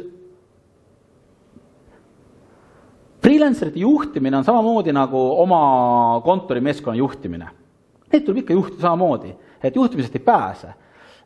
Nendega tuleb ikka, nendega tuleb nagu eesmärgid paika panna, mida on vaja saavutada, nendele tuleb kontrollida, nendele tuleb tagasisidet anda, verstapostid ilusti paigas, see töö on ikka. Mitte alati ei taha seda ise teha. Mida väga sageli kasutatakse nendes keskkondades, ma rääkisin ennem, et isegi USA mingid suured Fortune 500 ettevõtted, kõige suuremad on ju, nad outsourcivad terveid osakondi freelancerite keskkonda. Nad võtavad tööle ühe osakonna juhi, eks ju, ja temal annavad ülesanne panna ülejäänud seltskond kokku ja hakake tegema sellist asja. Meil on näiteks selleks Vero. Et enamus asjad, mida meil vaja on nõudes, kes me ütleme Vero, kuule, viisid iska sükke ülesanne ülesse. Kuule, tee sükke asi panna sinna ülesse. Vero paneb ülesse ja ise haldab neid, kuna ta on ise ka freelancer. Ta nagu teab, oskab juhtida protsessi ka hästi. Nii et, jah. Mul on see Vero kohta küsimus, et kas ta ainult teiega tegutseb või on ta veel sellised... Küsimus siis Vero kohta, et kas Vero tegutseb ainult teile või ta teeb veel teistele ettevõtetele sama teenust? Vero pakub veel teistele ettevõtetele sarnast teenust. Mitte samas tööstusarus, jah. Ta pakubki sellist klienditeenindust mingitele veebikaupmeestele, kes veebis müüjad, neil on vaja siis klienditeenindust, mingi number ja telefon on ja Vero võtab seda siis ja... Aga talle sa maksad nii-öelda otse või ka siis selle sama Upworki keskkonna kaudu või? Me maksime talle aastaid Upworki keskkonna kaudu ja mingil hetkel ta ise ütles, et ta pigem eelistaks teha PayPali kaudu. Võitis 10%. Ja, ma just mõtlesin, et eksid freelancerist sa juba teil tiimi liige. Jah. Otseselt töölepingut ei teinud, et ei. Mingisugune kogemus on teil selle baasil. Esitab arvet meile põhimõtteliselt. Okay. Ja see, ma ütlen, ta teeb ära, ta räägib palju keeli, ma nimetasin ennem, on ju, ta teeb ära kõik need tegevused, mis ma nimetasin ja tema kulu on, ma ütleks pool, mis läheks samasuguse inimese Eestis värbamine maksma. Eesti keskmist saab või ei saa või on Eesti keskmisest üles või allapoole sinu kulud? Me maksame talle mingi 1500 eurot kuus, okay. Et umbes siuke ja ta teeb kõik need asjad ära. Et sisuliselt, ükskõik kas mina või Tõnu, me võime nagu mitte tööd teha mõnda aega selles mõttes, et nagu kliendid teenindamata ei jää, siis jäävad meie tegevused tegemata, aga kliendid teenindamata ei jää, ettevõtted töötaks edasi. Nii. Ma otsen, sul oli selles nimekirjas, mis sa ise olete teinud, oli ka äriplaani jaoks nii-öelda turu-uuringud, et kas see turu-uuringu jupp on nagu ainus mõistlik jupp, mida siis äriplaani tegemisest freelanceritele anda või saab seal mingisugust keerukamat analüütikat neilt ka nagu nõuda? Sõltub, mis on äriplaani eesmärk. Kui äriplaan on EAS-ile või maakondlikule arenduskeskusele, siis sa saad, ma arvan, palju asju outsource'ida. Kui sul ta on nüüd tõesti nagu enda jaoks, siis esiteks sa kirjutad midagi hoopis muul viisil, hoopis muu eesmärgi, hoopis muu väärtusega ja sellisel juhul on nagu riskantsem, et no ma üldse nagu nendesse plaanidesse ja plaanide kirjutamisse väga ei usu, et mingis faasis ilmselt nad on olulised, eriti kui sa alustad üldse ettevõtlusega, sa pead oma mõtte korra nagu paberile panema, lahti enda peas rääkima, ära põhjendama endale, eks ju, paberi peal, kuigi see on nagu mõtteliselt kellegi teisele. Siis on ta nagu hea, aga nüüd on see, et mina väga usun valdavalt ikkagi testimisse ja katsetamisse. Sa teed lihtsalt nagu katseid. Näitad midagi kliendile, pakud talle osta, saad tagasisidet, võtad selle arvesse, teed ümber, näitad. Et see on nagu, et kõik need igasugused nagu turu suurused ja need jah, mõnes mõttes sa teed salfaka peale ära mingisugused kiired arvutused, eks ju, et kas sellel äril üldse jumet on. Aga minu meelest nagu nendest äriplaanides nõutakse nii palju mõttetut infot, et seda infot küll saab jah freelanceritelt. Vabandust, kui ma kellegi liiga tegin, aga okei, ma vaatan nüüd selle oma nimekirja ka läbi. Tõlked on muidugi, tõlkepartnerid, meil on mitu tõlkepartnerit näiteks, kuna meil on veebileht on 5 keeles, siis Itaalias on üks konkreetne inimene, Madridis on, Hispaanias on üks konkreetne büroo ja muudes keeltes on näiteks freelancerid. Ja nad on nii kiired, et selles mõttes me tahame näiteks midagi kas või lühikest postitada, kõik uudiskirjad, kõik plumps kohe tagasi ja läheb laiali, nad on väga kiirelt töötavad. Järgmine asi, meil on näiteks, me saime aru, et me ei saa, meil on kast, näiteks üks toode on see rehvivahetuspukk, kast kaalub 17 kilo. Eestist kulleriga välja saata e-poe klientidele võimatu üle Euroopas, sest see on nii kallis lihtsalt, nagu aiglaselt kallis. Meil oli vaja leida vahelaod. Meil on üks vaheladu on USAs, üks vaheladu on Saksas. Sinna saadame rekkaga ja sealt edasi saatatakse tüki kaupa meie e-poe klientidele. Kuidas me leidsime vahelao? Jällegi, puhas õudeski ülesanne. Kaardistada ära 3PL ehk siis Third Party Logistics teenust või fulfillment centers teenust pakkuvad laod, näiteks meil oli Holland, Saksa, või siis USAs Memphises oli FedExi hub, sellepärast Memphis või üldse Tennessee näiteks. Ja teha neist nimekiri ja rääkida läbi nendega, mitte rääkida läbi, aga ühesõnaga korjata kokku hinnakirjad. Ja selline töö siis tehti ära meile. See, kes tegi meile ära Hollandi, Saksa, see oli meil üks pikki aastat kõige kallim töö üldse, mis me sealt tellisime, selleks siis ta tegi ära meile need nimekirjad, suhtles nende firmadega, sai igast firmast hinnakirjad, tegi hinnakirjade võrdluse, ühtlasi võttis kullerfirmad, kes sealt siis võiksid meie asja tarnida, nendega ühendust, sai nende hinnakirjad ja tegi siis selle võrdluse ka ära. See oli siis aastaid meil kõige kallim töö, mis meil üldse oli olnud, see oli mingisugune äkki 360 eurot või dollarit. Nii et nii. Siis on mingisugune võimalik edasimüüjate kaardistamine, Hiinas toodete leidmine, tehnilised tõlked, terve veebi tõlkimine inglise keelest saksa keelde. Näiteks, ma isegi ei saa aru, mis see tähendab, Tõnu tõenäoliselt pani selle color grading and audio editing for a short FCPX project. Kõige sai aru või? Okei. Aga igatahes siin on field, et ära ta tehti. Siis oli vahepeal mul see firma, mille alt ma olen teinud ekspordi koolitus ja konsultatsioone 2005, 6, 8, 7 aastat enam. Ma pole talle kunagi logo teinud. Pole nagu vajadust olnud, on ju. Ja siis ma mingil hetkel mõtlesin, et nüüd peaks küll logo tegema. Näiteks siuke ülesanne. Aga ma ei teinudki lõpuks, see on vajadust. Tänasin pole vajadust. Customer service and administrative part-time job. See oli põhimõtteliselt siis Vero töö. Nii. Generate JPG images of SolidWorks 2010 mudel. Kes ei räägi inglise keelt, palun? Ma olen kuidagi nii iseenesest mõistetavalt seda võtnud. Kõik saavad aru nii palju, kui ma räägin, jah? Okei, väga hea. Nende 3PL logistika partnerite leidmine, eks ju.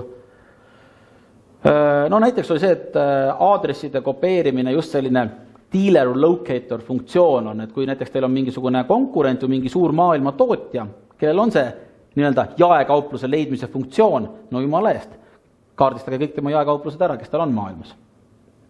No näiteks järgmine asi, meil on toodete saatmine kuhugi näiteks Ladina-Ameerikasse on kallis, sellepärast et ühe kaupa ei saa saata alusega nagu pole kliente. Siis mõtlesime, okei, aga tegelikult kõikides Ladina-Ameerika maades on Euroopa näiteks siklitootjate või mingite muu varustuse tootjate või varustuse tootjate ju edasi müüjad. Ja siis meil tuli mõte, kuule, aga mida me saame teha tegelikult, on pakkuda nendele maale toojatele välja, et kuule, sul konteiner niikuinii tuleb, ma ei tea, Kolumbiasse on ju, et kui sa tahad Ravakonda pukki edasi müüa, mille transport muidu on kallis, me viime sinu sinna Euroopa tarnija juurde. Seal pannakse konteineris, sul on transport tasuta. Ülesanne, võta kõik Euroopa brändid, on ju, tee nende kodulehed lahti, vaata, kes alati on nagu see distributors või kes on nende edasimüüjates erinevates maailma riikides, kopeeri nad kõik ära ühte nagu tabelisse, on ju, ja siis see on, millega meie saame siis hakata tööd tegema, võtma nende kõigega ükshaaval ühendust, et Vera võtab ühendust, kuule, et teil niikuinii Euroopast kaupa tuleb, meil on selline äge toode, on ju, maailmas praegu kõige nagu popim, on ju, et me saadaks sulle Euroopa sinna, on ju, transporti lisaks ei tule. Kas see on nagu toiminud või, et kas nad... Praegu käib, nad praegu kaardistavad neid ära. Et me pole veel hakanud, me pole vist minu meelest teinud seda veel joont alla tõmmanud, et nüüd on kõik olemas. Aga muidu toimib küll, sest meil on Austraalia näiteks on selline, kes siis Itaalias pannakse talle konteiner kokku erinevate tootjate asju, siis läheb sealt välja. Nii, okei. Näiteks mingi müügikirjade tõlkimine erinevates keeltes on ju tootelehe, disain, eks ju, tõlked, poodide otsimine, näiteks, et kopeeri veebist datat siis sinna tabelisse. Järelikult ilmselt ma olin sattunud mingisugusele telefonikataloogile, kus on mingi pikk nimekiri ettevõtteid, tõstan nüüd nad kõik Excelisse ümber. Nii, Wordsmith for online dirtbike community. Meil oli vaja siis sellist sõnaseppa või kes oskaks nagu meie valdkonnas kirjutada nagu pressiteateid, eks ju, üldse tekste, mida oleks vaja. Leidsite sellise? See oli see case, kus meil oli vaja pressiteate jaoks ja kus me tulime kokku ja siis üks jäi, mida me kasutasime. Okay. Aga mingil hetkel me proovisime Eestist ühte agentuuri ka, aga üldiselt ei... see agentuuriga töö on niisugune nagu mitmotsaga asi, et ega nad ikka ei suhtu nagu oma lapsesse sinu sellesse firmasse, et nad ikka suhtuvad nagu parasjagu nii palju kui peab. SolidWorks Realistic Render, nii. Väga tore. Tahate tulla näiteks luua uue mingisuguse firma, tahate luua uue brändi, on ju. Teil tuleb, ma ei tea, kas agentuuriga koostöös või teil tuleb brändi jaoks mingid mõtted, mis see firma nimi võiks olla. Tahate müüa eksportturgudel, rahvusvahelistel turgudel, on ju. Annaks jumal, et teil on nagu nii palju julgust nagu sellisel lähibrändil nagu Kõlleste kommimeistrid, on ju, et sa siis lähed nagu reipalt Rootsi turule sellega. Päris elus võib-olla nii lihtsalt see ei käi, on ju, et sa pead ikkagi oma nime kontrollima erinevatel turgudel, ega ta midagi roppust ei tähenda ja kas ta on hääldatav ja nii edasi, mis need assotsiatsioonid on ju. Mis sa siis teed, on see, et sa võid seda agentuurilt tellida, aga agentuur võtab selle eest mingi 3000 €, on ju, ei taha maksta, on ju. Meie tegime seda, et me testisime siis õudeskis, otsisime erinevates keeltes inimesi, kes vastaks meie lihtsale 3 või 4 küsimusele. Kas ta on hääldatav, kas ta meenutab midagi, ega ta roppust ei tähenda. Rohkem ei küsinudki, on ju. Seal ei ole see, et mis sa arvad, kas see on äge bränd või mitte. See on niisugune meeldivuse baasi. Väga täpsed kriteeriumid. Selline töö on sul näiteks mingi $5 või $10 maksad selle eest, et siis võtad nagu võib-olla igast riigist paar arvamust, on ju, sul on mõne sajaga on see mitmetuhandeline projekt tehtud, on ju, kreeka keeles, hollandi keeles, tšihhi keeles, ma ei tea, mis iganes, on ju. Nii. Näiteks oli siin Soome turismifirmade kaardistamine, paadi rendifirmade kaardistamine, näiteks andmete sisestamine skännitud paberitelt. Ma mäletan seda tööd, aga igatahes mingil põhjusel meil oli unniks mingid skännitud, kas mingisugused brošüüre või mingid asju või midagi või fotosid tehtud või jälle, võid ju ise hakata tippima seda, aga ei ole mõtet, sa annad selle õudes, kes kellegi tippida, las tipib sisse selle info. Sinu enda tund on nii palju kallim tegelikult ettevõtjana. Presentatsioonid kujundajad on ju. PDF files to convertible PC form, ma ei tea, mis see tähendab. Paadi diilerid on ju, copyright, web research on ju. No okei, sellest me rääkisime, et selle tänavatoidu kaardistamine veebis, et mis on tänavatoidu, mida maailmas tehakse. Okei, e-mailide ja lisaandmete leidmine ühele Rootsi firmade listi. List oli olemas, andmeid puudu, ülesanne leida kõikidele firmadele e-mailid. Mis tähendab seda, sa guugeldad tegelikult firma per firma, katsud kas nende kodulehelt leida, kuskilt mujalt leida seda. Oli vaja neid firmasid ka sinna juurde. Sellele eelnes firmade kaardistamine, kõigepealt tehti nimekiri firmadest. Selle ma andsin ühele inimesele, teisele inimesele ma andsin selle töö, et nüüd panna sinna e-mailid ka taha, otsisin need taha. Illustraatorist me rääkisime. No näiteks üks siuke asi oli, vaata see legendaarne see Osterwalderi mudel on ju, ja mul oli vaja leida... Äriplaani mudel siis. Jah, äriplaani mudel, eks ju, see business model canvas.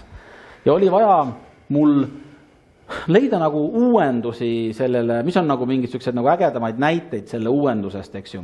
Ja panin selle töö üles Õudeski, et pealkiri ma näen siin, et business model analyst wanted. Ja tuli mingisugune hunnik kandideerijaid ja ma võtsin selle ülesande maha.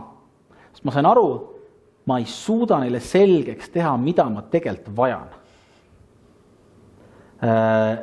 Ma sain juba nendest kandideeritest aru, et nad tegelikult nagu... Ei saanud üldse pihta sellele, mida sina mõtlesid. Ja just. Ja ma leidsin, et mul mõtlekas see ülesanne maha võtta, sest ma ei suuda neile selgeks teha, mida ma vajan. Ja selles mõttes ei tasu väga sükest nagu laia ampluaad neile anda, et ikkagi kaunis konkreetne ülesanne. Siis olid meil ühed investeerimismetallidega seotud veebilehed erinevates riikides. Lõuna-Aafrikas, Ukrainas, Lätis, Leedus, Soomes ja kuskil veel on ju. Ja siis selleks, et need veebilehed nagu oleksid elavad, meil oli vaja võtta nagu selline nagu kohalik turujuht, kes siis tegeleks sellega, et hoiaks selle veebi enda uudisvoogu värske kohalikus keeles uudistega. Pluss oma telefoniga pakuks siis kliendi kontakti võimalust. No näiteks sellised inimesed me siis leidsime mingi, seal oli vaja tõlkida, tõlkida me võtsime eraldi inimestelt ja siis need turujuhid, need siis Ukrainas näiteks meil oli selline turujuht, oli vist $100 kuus vist oli. Et terve nagu veebisaidi hoia värske, vastab kliendi päringutele, tema oma telefoniga on ju e-mailitsi kohalikus keeles, ukraina keeles näiteks selline asi. Kus ma muidu võtan $100 sellise inimese? Juba raske leida. Nii...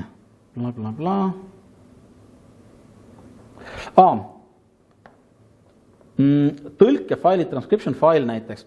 Kui teil on YouTube'i videod, kus on palju teksti, siis teinekord on vaja sinna see tõlge teha alla, eks ju, mis iganes keelde. See on selline tüüpiline YouTube'i töö, YouTube'i, Upworki töö, et lased selle teha. Nii, mingil hetkel oli vaja kaardistada ära, milliseid füüsika, keemia, sellised eksperimentide tegemise kitte müüakse veebis. Sellised, mida nagu... Kooliõpilased saaksid kasutada. Mida kooliõpilased saaksid kasutada, täpselt on ju, et kaardistada kõik see ära on ju. Jälle saime nagu pikka nimekirja. Nii. Tõlke... Okei. 2 lehekülge tõid üle vaadatud. Kas selle nimekirja peale on veel mingeid küsimusi või mõtteid või täpsustusi tekkinud, et nüüd on veel peaaegu viimane võimalus siis Jakobi käest küsida, et kui tema oleks teie kingades, kuidas tema siis ühte või teist ülesannet siis Upworki kaudu nagu lahendaks? Selle peale Siimul tuli kohe, ma annan siis. Jah, aitäh, et ma nüüd küll ebaviisakalt selle esitluse alguse pidin muude asjadega tegelema, aga kas te rääkisite ka sellest, kuidas nüüd Upworki kaudu tellitavate erinevate tööde puhul nad peavad ju kokku andma mingisuguse ühe toote või ühe protsessi, et kuidas seda ajaraamistikku kontrollida. Niimoodi, et kui ma erinevad tükid tellin ju hästi paljudelt väikesteks tükkideks jaotan ta enne, siis ta sõltubki hästi paljudest väikestest pakkujatest, et kuidas hoida kontrolli all seda ajaraamistikku, et kas Upworkis, see on suhteliselt tehniline küsimus ka, et või on Upworkis juba pakutud mingi lahendus, et kui kiiresti see asi peaks valmima, et mis hetkel see sisse tuleb nende tellimuste puhul? Ma sõnastan su küsimuse ümber, et kui sul on suur projekt ja sa jupitad selle nagu ära, et kas siis ei ole oht, et kui sa selle ära jupitad, et siis sul projekti kestvused tuubeldub, sellepärast et iga jupp nagu venib näiteks ja mul kaob nagu ära see nähtavus, et millal mul see lõpuks siis see suur projekt nagu valmis saab, näiteks ala mingi turundustegevus seal Brasiilia turul on, et ma tahan kõigepealt saada ülevaadet potentsiaalsetest hulgimüüjatest ja klientidest ja asjadest ja siis ma tahan nende kontakte ja siis ma tahan veel seda testi kolmandat e-maili välja saata ja kuna iga kord tellin nagu väikse jupi mis on mõistlik tegevus, siis mul jube raske prognoosida, et millal ma sellega lõpuks nagu valmis saan, et kas see juhtub sellel aastal või ülejärgmisel aastal või? Projekti juhtimine on põhimõtteliselt sama, mis kui sa juhiksid sama asja Eestis, et kui sa võtad ikkagi erinevatel inimestel saad midagi teha, et enam-vähem samasugune asi. Ma arvan, et rusikareegel on see, et ta läheb nagu oma pikkuse või siis 2 korda rohkem, on ju. See on nagu, pigem see 2 korda rohkem on nagu see reaalne vastus.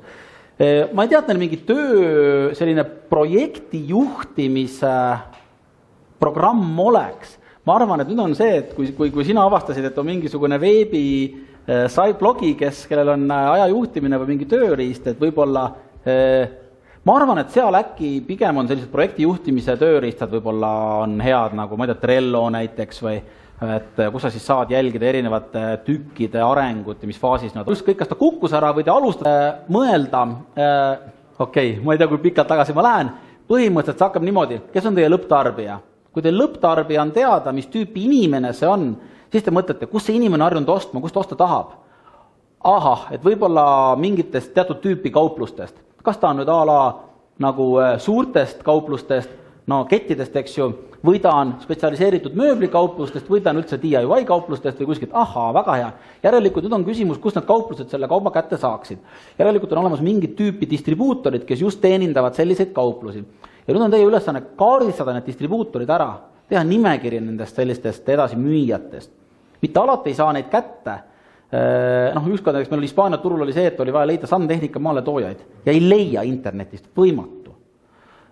Mul ei on muud üle, kui lõpuks hakata käima jaekauplusi läbi ja küsima, kelle käelt te tahaksite osta. Et selline äge toode on ju, et kes võiks teid selle tootega teenindada hästi. Ja siis nad soovitasid oma lemmik nagu neid distribuutorid. Ma saan väga kenasti nimekirja kätte, see võttis natukene aega, see tuli nagu läbi käia mingi ports neid. Aga põhimõtteliselt see õudeski ülesanne oleks, ma muidugi jällegi teeksin ühe asja ära, ma prooviksin ise kõigepealt guugeldada. Kui ma ise guugeldades saan nagu piisavalt mingisugust, ma näen, et see meetod toimib, siis ma paneksin ta õudeski ülesse. Aga et kui on sandtehnika edasimüüjate juhtum, et siis õudeski ei aita sind, et siis sa pead midagi muud tegema. Aitab siis, kui sa annad õudeski teistsuguse ülesande. Mine käi läbi. Turul, mine käi läbi. Näiteks üks asi, mida me oleme õudeskis tellinud. Osta kokku kohalikul turul meie valdkonna ajakirjad kauplusest. Pane mulle ümbrikus 100 ära. Näiteks mööbli ajakirjad võib olla väga hea. Ja siis sa juba näed seda, et kes need ajakirjades näiteks teie sarnast mööblit müüvad, aga tavaliselt on see maaletooja või esindaja seal ka olemas, kui on välismaa firmad, on ju, saad jälle, näed, kes reklaami teevad, on ju, või näiteks, kui teil on mess on näiteks teie valdkonnas, võtta eelmise aasta elektronkataloog lahti, vaata, kes müüs teie tüüpi asju. Seal muidugi võivad tootjad olla väga sageli ka, et teil on vaja need edasi müüjad. Aga ütleme, edasi müüjade kaardistamine oleks see ülesanne, mille ma paneksin apu äkki. Jah, muidu see sama, mida sa mainisid, et kuidas endale head agenti leida, siis üks Eesti pehmemööblitootja ütles ka, et nemad tahtsid ka saada siis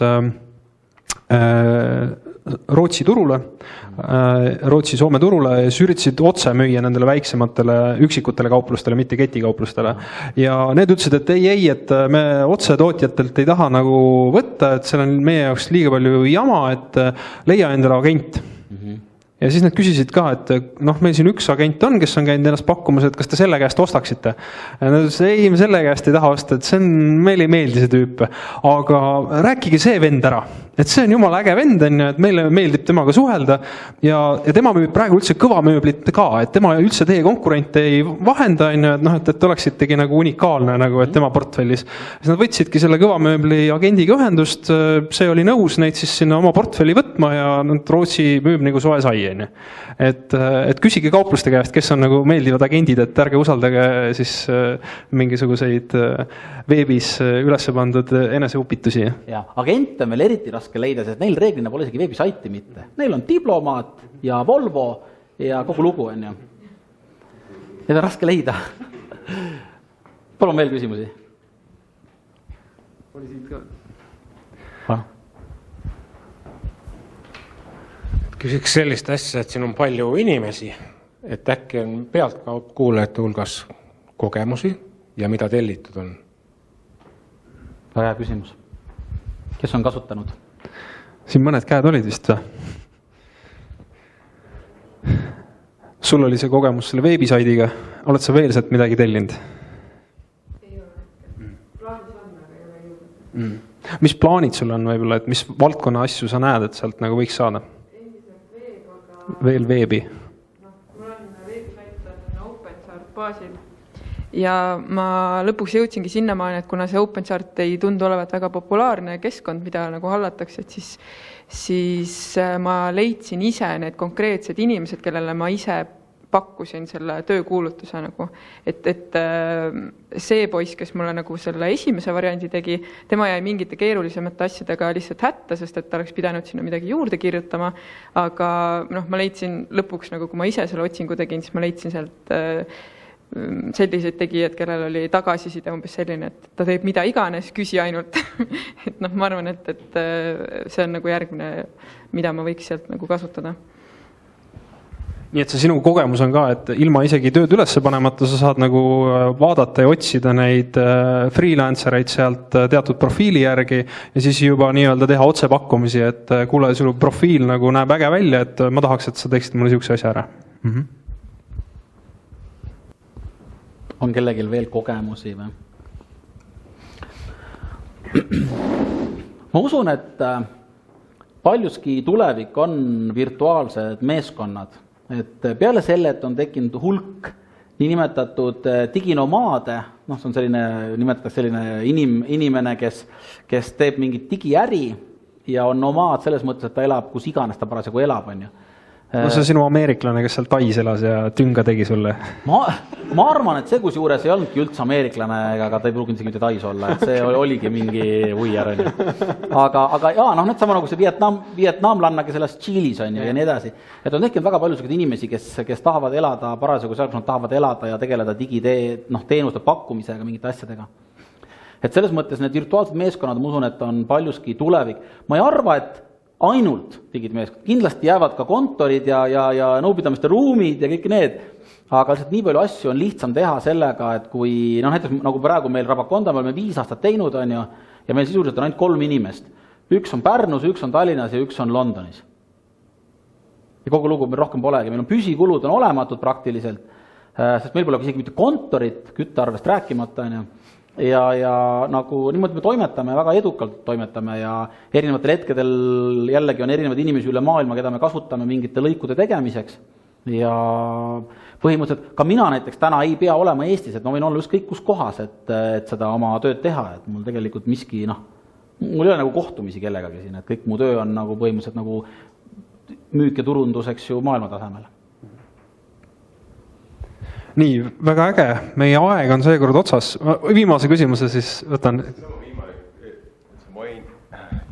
Ühesõnaga viimane küsimus, viimane võimalus, et sa mainisid, et meeskond on üle maailma laiali, ja sa mainisid seda ka, et sa ei usu eriti ärimudelit, äriplaanide koostamisse, sama siin, eks ju.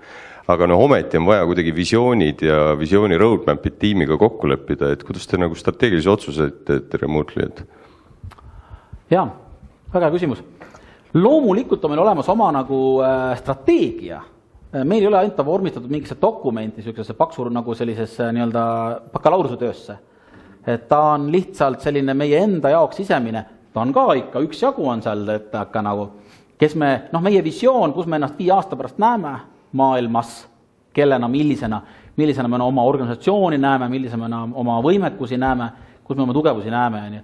Ja see on ikka kirjalikult kirja pandud. Kirjalikult olemas. Jälle, ma väga usun süsteemsusesse ja protsessidesse ja mulle kunagi sattus kätte selline mees nagu Sam Carpenter. Ja temal on olemas selline, okei, ma kohe räägin ennast, business document software.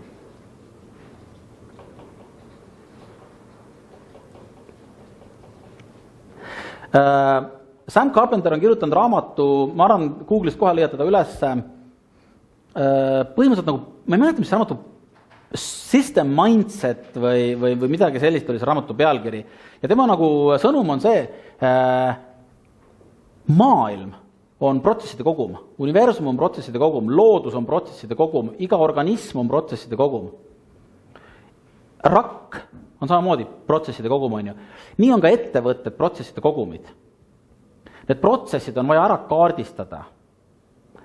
Need protsessid on vaja kirja panna ja siis need protsessid on vaja lihtsalt lihvida. Ja tal on väga nagu äge raamat, võite selle läbi lugeda ja mida meie tegime selle alusel? Me tegelikult kaardistasimegi ära oma ettevõtte protsessid. Me jagasime nad ära valdkondade kaupa, on ju, ja meil on iga protsessi jaoks on nagu juhend kirjutatud. Ja nüüd me neid protsesse lihvime. Ja me muutume üha tõhusamaks oma protsessides. Need protsessid on nii palju kirja pandud. Mõni, selle kohta on tulnud saalist, et ja Jakob, et see on selline suur firmade pärusmaa, ISO ja tead bla. Ei. Me oleme 3 inimese firma, meil on protsessid ära kaardistatud. On ju. Kui Vero läheb täna puhkusele, siis ta võib päeva pealt minema jalutada. Me võtame lahti tema need juhendid ja ükskõik kas mina või Tõnu, me võime tuima näoga teda 2 nädalat asendada niimoodi, et me teda ka rääkima ei pea. Ma olen seda kirja pandud, täpselt mida sa teed, kuidas sa arveid teed, kuidas sa uusi kliente lisad, on ju, kuidas sa kliendi meilidele vastad, on ju. Meil on nii nimetatud, inglise on välja nagu canned responses, ehk siis nagu purgitatud vastused, on ju. Meil on nagu vastused olemas tegelikult, mida sa vastad, on ju. Me ei pea neid iga kord välja mõtlema, ei, meil on selles vastus olemas, copy-paste, läheb, on ju. Meil on nagu, mis me rääkisime, meil on nagu toodete sisestamine, eks ju, meil on tellimuste haldamine, meil on, kõik on nagu raportite kirjutamine, on ju kuuaruandlus, on ju täpselt punktid kirjas, see, need Google Docsis on nagu lingid juures, kuhu sa seda infot paned, on ju, et nagu BDS, tal on isegi see tarkvara ja selle tarkvara, BDS on mingi ma ei tea, kirjutada business document software, Sam Carpenter kindlasti välja. Ja me võtsime selle tarkvara, on ju, ja see algab sellest kogu see protsess, et sa kõigepealt kirjeldad lahti oma visiooni, kus sa ennast näed, kellena sa ennast näed, ja kirjutad lahti ka missiooni, et miks sa eksisteerid, kuidas sa maailma paremaks muudad. Et mis need, ja see on enam-vähem selline tekst, mis meil on nagu enda jaoks kokku pandud, nad on need põhiväärtused, millele me seal, mis on kirja pandud, millest me lähtume. Nüüd, kui see on kirja pandud, siis järgmisena sa paned kirja oma ettevõtte põhi sellised, ütleme, nagu väärtused, millest sa juhindud otsuste tegemisel. Ja neid on meil, kui ma õieti mäletan, vist 32 või 40 või midagi sellist on ju. Ja ükskõik, mis otsust me teeme, me alati saame lähtuda nendest. Kas ta violeerib neid, kas ta läheb vastuolu nendega või ta ei lähe vastuolu nendega. Ja näiteks, kui on mõni näiteks Verol, meil on paigas see, et ma mäletan, kas see on nüüd kliendi vastuste lõigus või see on selles väärtustes, et me vastame 24 tunni jooksul. Et näiteks see on meil kirja. Ja kui see läheb üle näiteks, siis mul on Vero jälle väga kirjutada, kui Vero, hello, et meil, meil on see 24 tunni põhimõte, et katsume ikkagi sellest kinni hoida. Nii et kokkuvõttes, et selleks, et olla virtuaalne, selleks peavad sul nagu protsessid olema suhteliselt ühtemoodi arusaadavad, ükskõik kui suur või väike su tiim nagu on, ja siis on sul võimalik sinna inimesi juurde võtta, mingisugust lõiku tegema ja inimesi asendada, kui keegi peab nagu ära minema. Täpselt nii. Sam Carpenteri filosoofia oli ka see, kust ma tegelikult lugesin seda. Kõigepealt väike ettevõttes tee ise protsessid läbi, hakka alt pihta, koristamisest pihta. Ja kui sa oled selle protsessi läbi teinud ja sa tead, kuidas see käib ja sa oled sellel alal juba proff, siis alles lähed samm kõrgemale. Kui sa selle ja alumis ostad sisse, kui sa selle lõigu oled ära teinud, siis leiad inimesele, lähed ise samm kõrgemale. Mitte niimoodi, et istud seal üleval, on ju, ja nüüd hakkad, sina teed seda, on ju. Et see tegelikult niipidi nagu minu kogemuse järgi ka ei tööta, et ikka kõige parem on hakkad alt üles kõik asjad läbi käima ja siis ma mõtlesin ka, et mis siis on, ma ju värban keda iganes, on ju. No tegelikult ei ole see nii lihtne. Nii et on küll, jah, meil on olemas, kõik see on meil olemas, et meil pole teda vormistatud mingisuguseks, no meil ei ole seal turu-uuringud sees, et mingi SWOT ja mikro ja makro ja et no jah, täpselt on ju, noh, see on kasutu. Mul korraks tekkis veel see küsimus, et tundub, et nagu teie ettevõte nagu toimibki väga hästi nende freelancerite peal, ja mul on ka tunne, et sa nagu haldad väga palju infot, kes veel seda nagu teenust sisse ostavad siin Eestis. Et ma tahakski tegelikult umbes teada, et kui nagu levinud selline käitumine on, sest noh, ma olin enne siia koolitusele tulekut kuulnud sellest keskkonnast, aga mul täpselt oli see sama, et kuidas ma saan usaldada nagu kedagi, keda ma umbes ei näe ja ei tea, et praegust ma lähen siit ära ja ma tean täpselt juba, mis tööülesanded mul isegi on nagu vaja kellelegi ette sööta. Nagu tõsiselt, ma tean nagu selles mõttes, et ma olen siiamaani ju teadnud, mis turgudele ma tahan siseneda ja mul on täpselt olnud see küsimus, et okei, ma olen veel ettevõttes üksi ka ja siis mul ongi see, et mul pole täna aega sellega tegeleda, et ma tegelen homme, aga homme on jälle mingi muu tulekahju ja noh, siis ongi täpselt see, et sa oled veel nii väike, et sul pole reaalselt raha, et kedagi siit Eestist ka palgata. Nii et noh, praegust mul on see, et ma põlen sisemiselt mõtlen ausalt. Aga jah, et see osakaal, nagu, et kui palju sa oskad seda kommenteerida, et kas seda väga kasutatakse või ei, või sa oled nagu siuke pioneer? Ma ei tea, kas ma nüüd pioneeriks sul ennast nimetada, aga ma olen ilmselt üks väga väheseid, sest ma mõtlen nagu selle järgi, et ma olen mingi 5 aastat vaikselt niimoodi kõrvalt jaganud oma nagu ebaõnnestumisi ja õnnestumisi ka teistega koolituste näol. Ja no tavaliselt nii palju inimesi on korraga toas, reeglina mitte keegi pole kunagi kasutanud. Mõni on kuulnud ja mõelnud. Ja siis väga sageli ma näen need inimesi ka võib-olla aasta hiljem või 2 aastat hiljem ja nad pole ikka midagi teinud.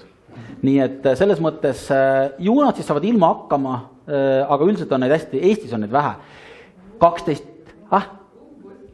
umbusklikud on ka natukene jah, ja võib-olla ka teatud selline ksenofoobia teema, et umbes, et noh, mingi välismaa värk, kahtlane värk, et nagu tead...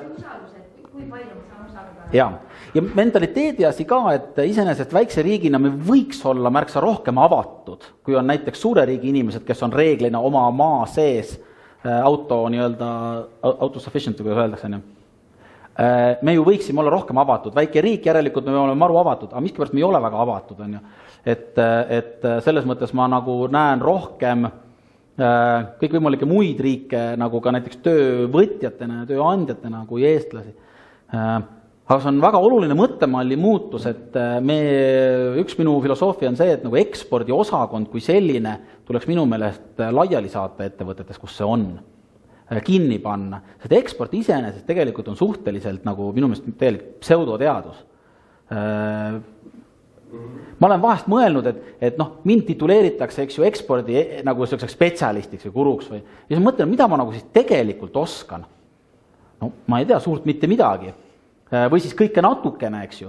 Et mis ma olen nagu tavaline ettevõtja, kes peab need pusletükid, selle müügi, selle turunduse, need finantsid, personal, tootmine, tootearendus kokku panema, aga lihtsalt minu turg on kogu maailm.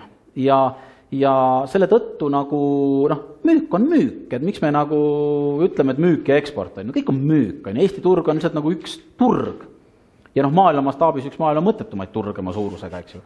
Et selles mõttes nagu, noh, ei ole olemas niimoodi, näiteks mõelge, kas on näiteks ala IBM-il või on ekspordi osakond. Noh, ei ole tegelikult, et on... Seda hakkab saada, on müük. Nii et eestlastel jah, seda on vaja veel see nagu hüpe teha, et nähakse ennast nagu pigem maailma kodanikuna kui Eesti kodanikuna. Kui me nüüd siin ainult kohalikul turul tõesti toimetagi, me teeme oma mingit ägedat käsitöö, ma ei tea, mingit juustu või ja müümegi siin kohalikul turul. Okei, siis ei ole vaja seda, milleks. Aga kui meil ikkagi on ambitsioonid, kui meil on mingi tegevus, mida võiks välismaal müüa, siis tasub.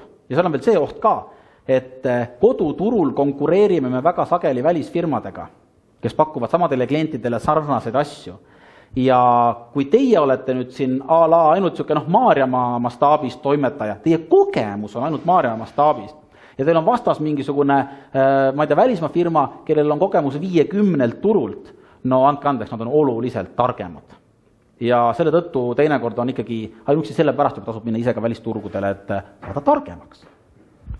Ja see üks põhjus, et kui me Jakobiga arutasime seda, et kuidas tänast nagu koolitust üles ehitada, et miks me seda tegime just sedapidi, et me laivis mängisime läbi, et kuidas Oksanani jõuda, oligi täpselt sellepärast, et Jakob on käinud seda juttu rääkimas juba nagu 4-5 aastat ja muutust ei ole tulnud, et me ka õpime, et proovime siis trikki teha teistmoodi, et äkki siis selline lihtne läbimäng annab nagu julgust, et tegelikult see on väga lihtne. Krediitkaarti siiamaani ei küsitud, et ma oleks saanud Oksanale juba kirjutama hakata, ikka mu käest veel raha ei tahetud. Ja et samas rankingu süsteem tagab selle, et need inimesed ei taha sulle tünga teha, vaid nad tahavad oma head rankingut hoida ja teha mida iganes, et sa nagu töö tulemusega rahule jääksid. Et see Oksana ju oli samamoodi, et ta lihtsalt pärast pani sellele tüübile, kes tal iga päev lasi tööd ümber teha, pani lihtsalt 4 punkti ja ütles, et nõme vend, et ma tegin seal tõenäoliselt rohkem tööd, kui ta maksis mulle, aga tõenäoliselt see tüüp sai nagu selle, mis ta tahtis, sellepärast, et ta pani 5 punkti Oksanale. Võtke pisikene, kas või mingi väike ülesande pojakene on ju mingi siuke lihtne, pange üles prooviks, no tehke ära oma esimene asi, laske midagi veebileht ära tõlkida kas või kõige lihtsam asi rootsi keelde. No näiteks on ju. Jah, Upworki, ma tõenäoliselt mõtlen sinna natukene teistsuguse ülesande, et see ma natuke modifitseerin seda, et ingliskeelseid asju meil on vaja küll, aga siis ma peaks ülesande natuke teistmoodi üles panema. Aga selles mõttes küll jah, et võin seda teemat nagu soojana hoida, et mis sellest sai siis. Et kas me lõpuks võtsime Oksana või võtsime kellegi teise. Väga hea. Aga suur aitäh teile kõigile kohale tulemast, suur aitäh sulle, Jakob. Aitäh.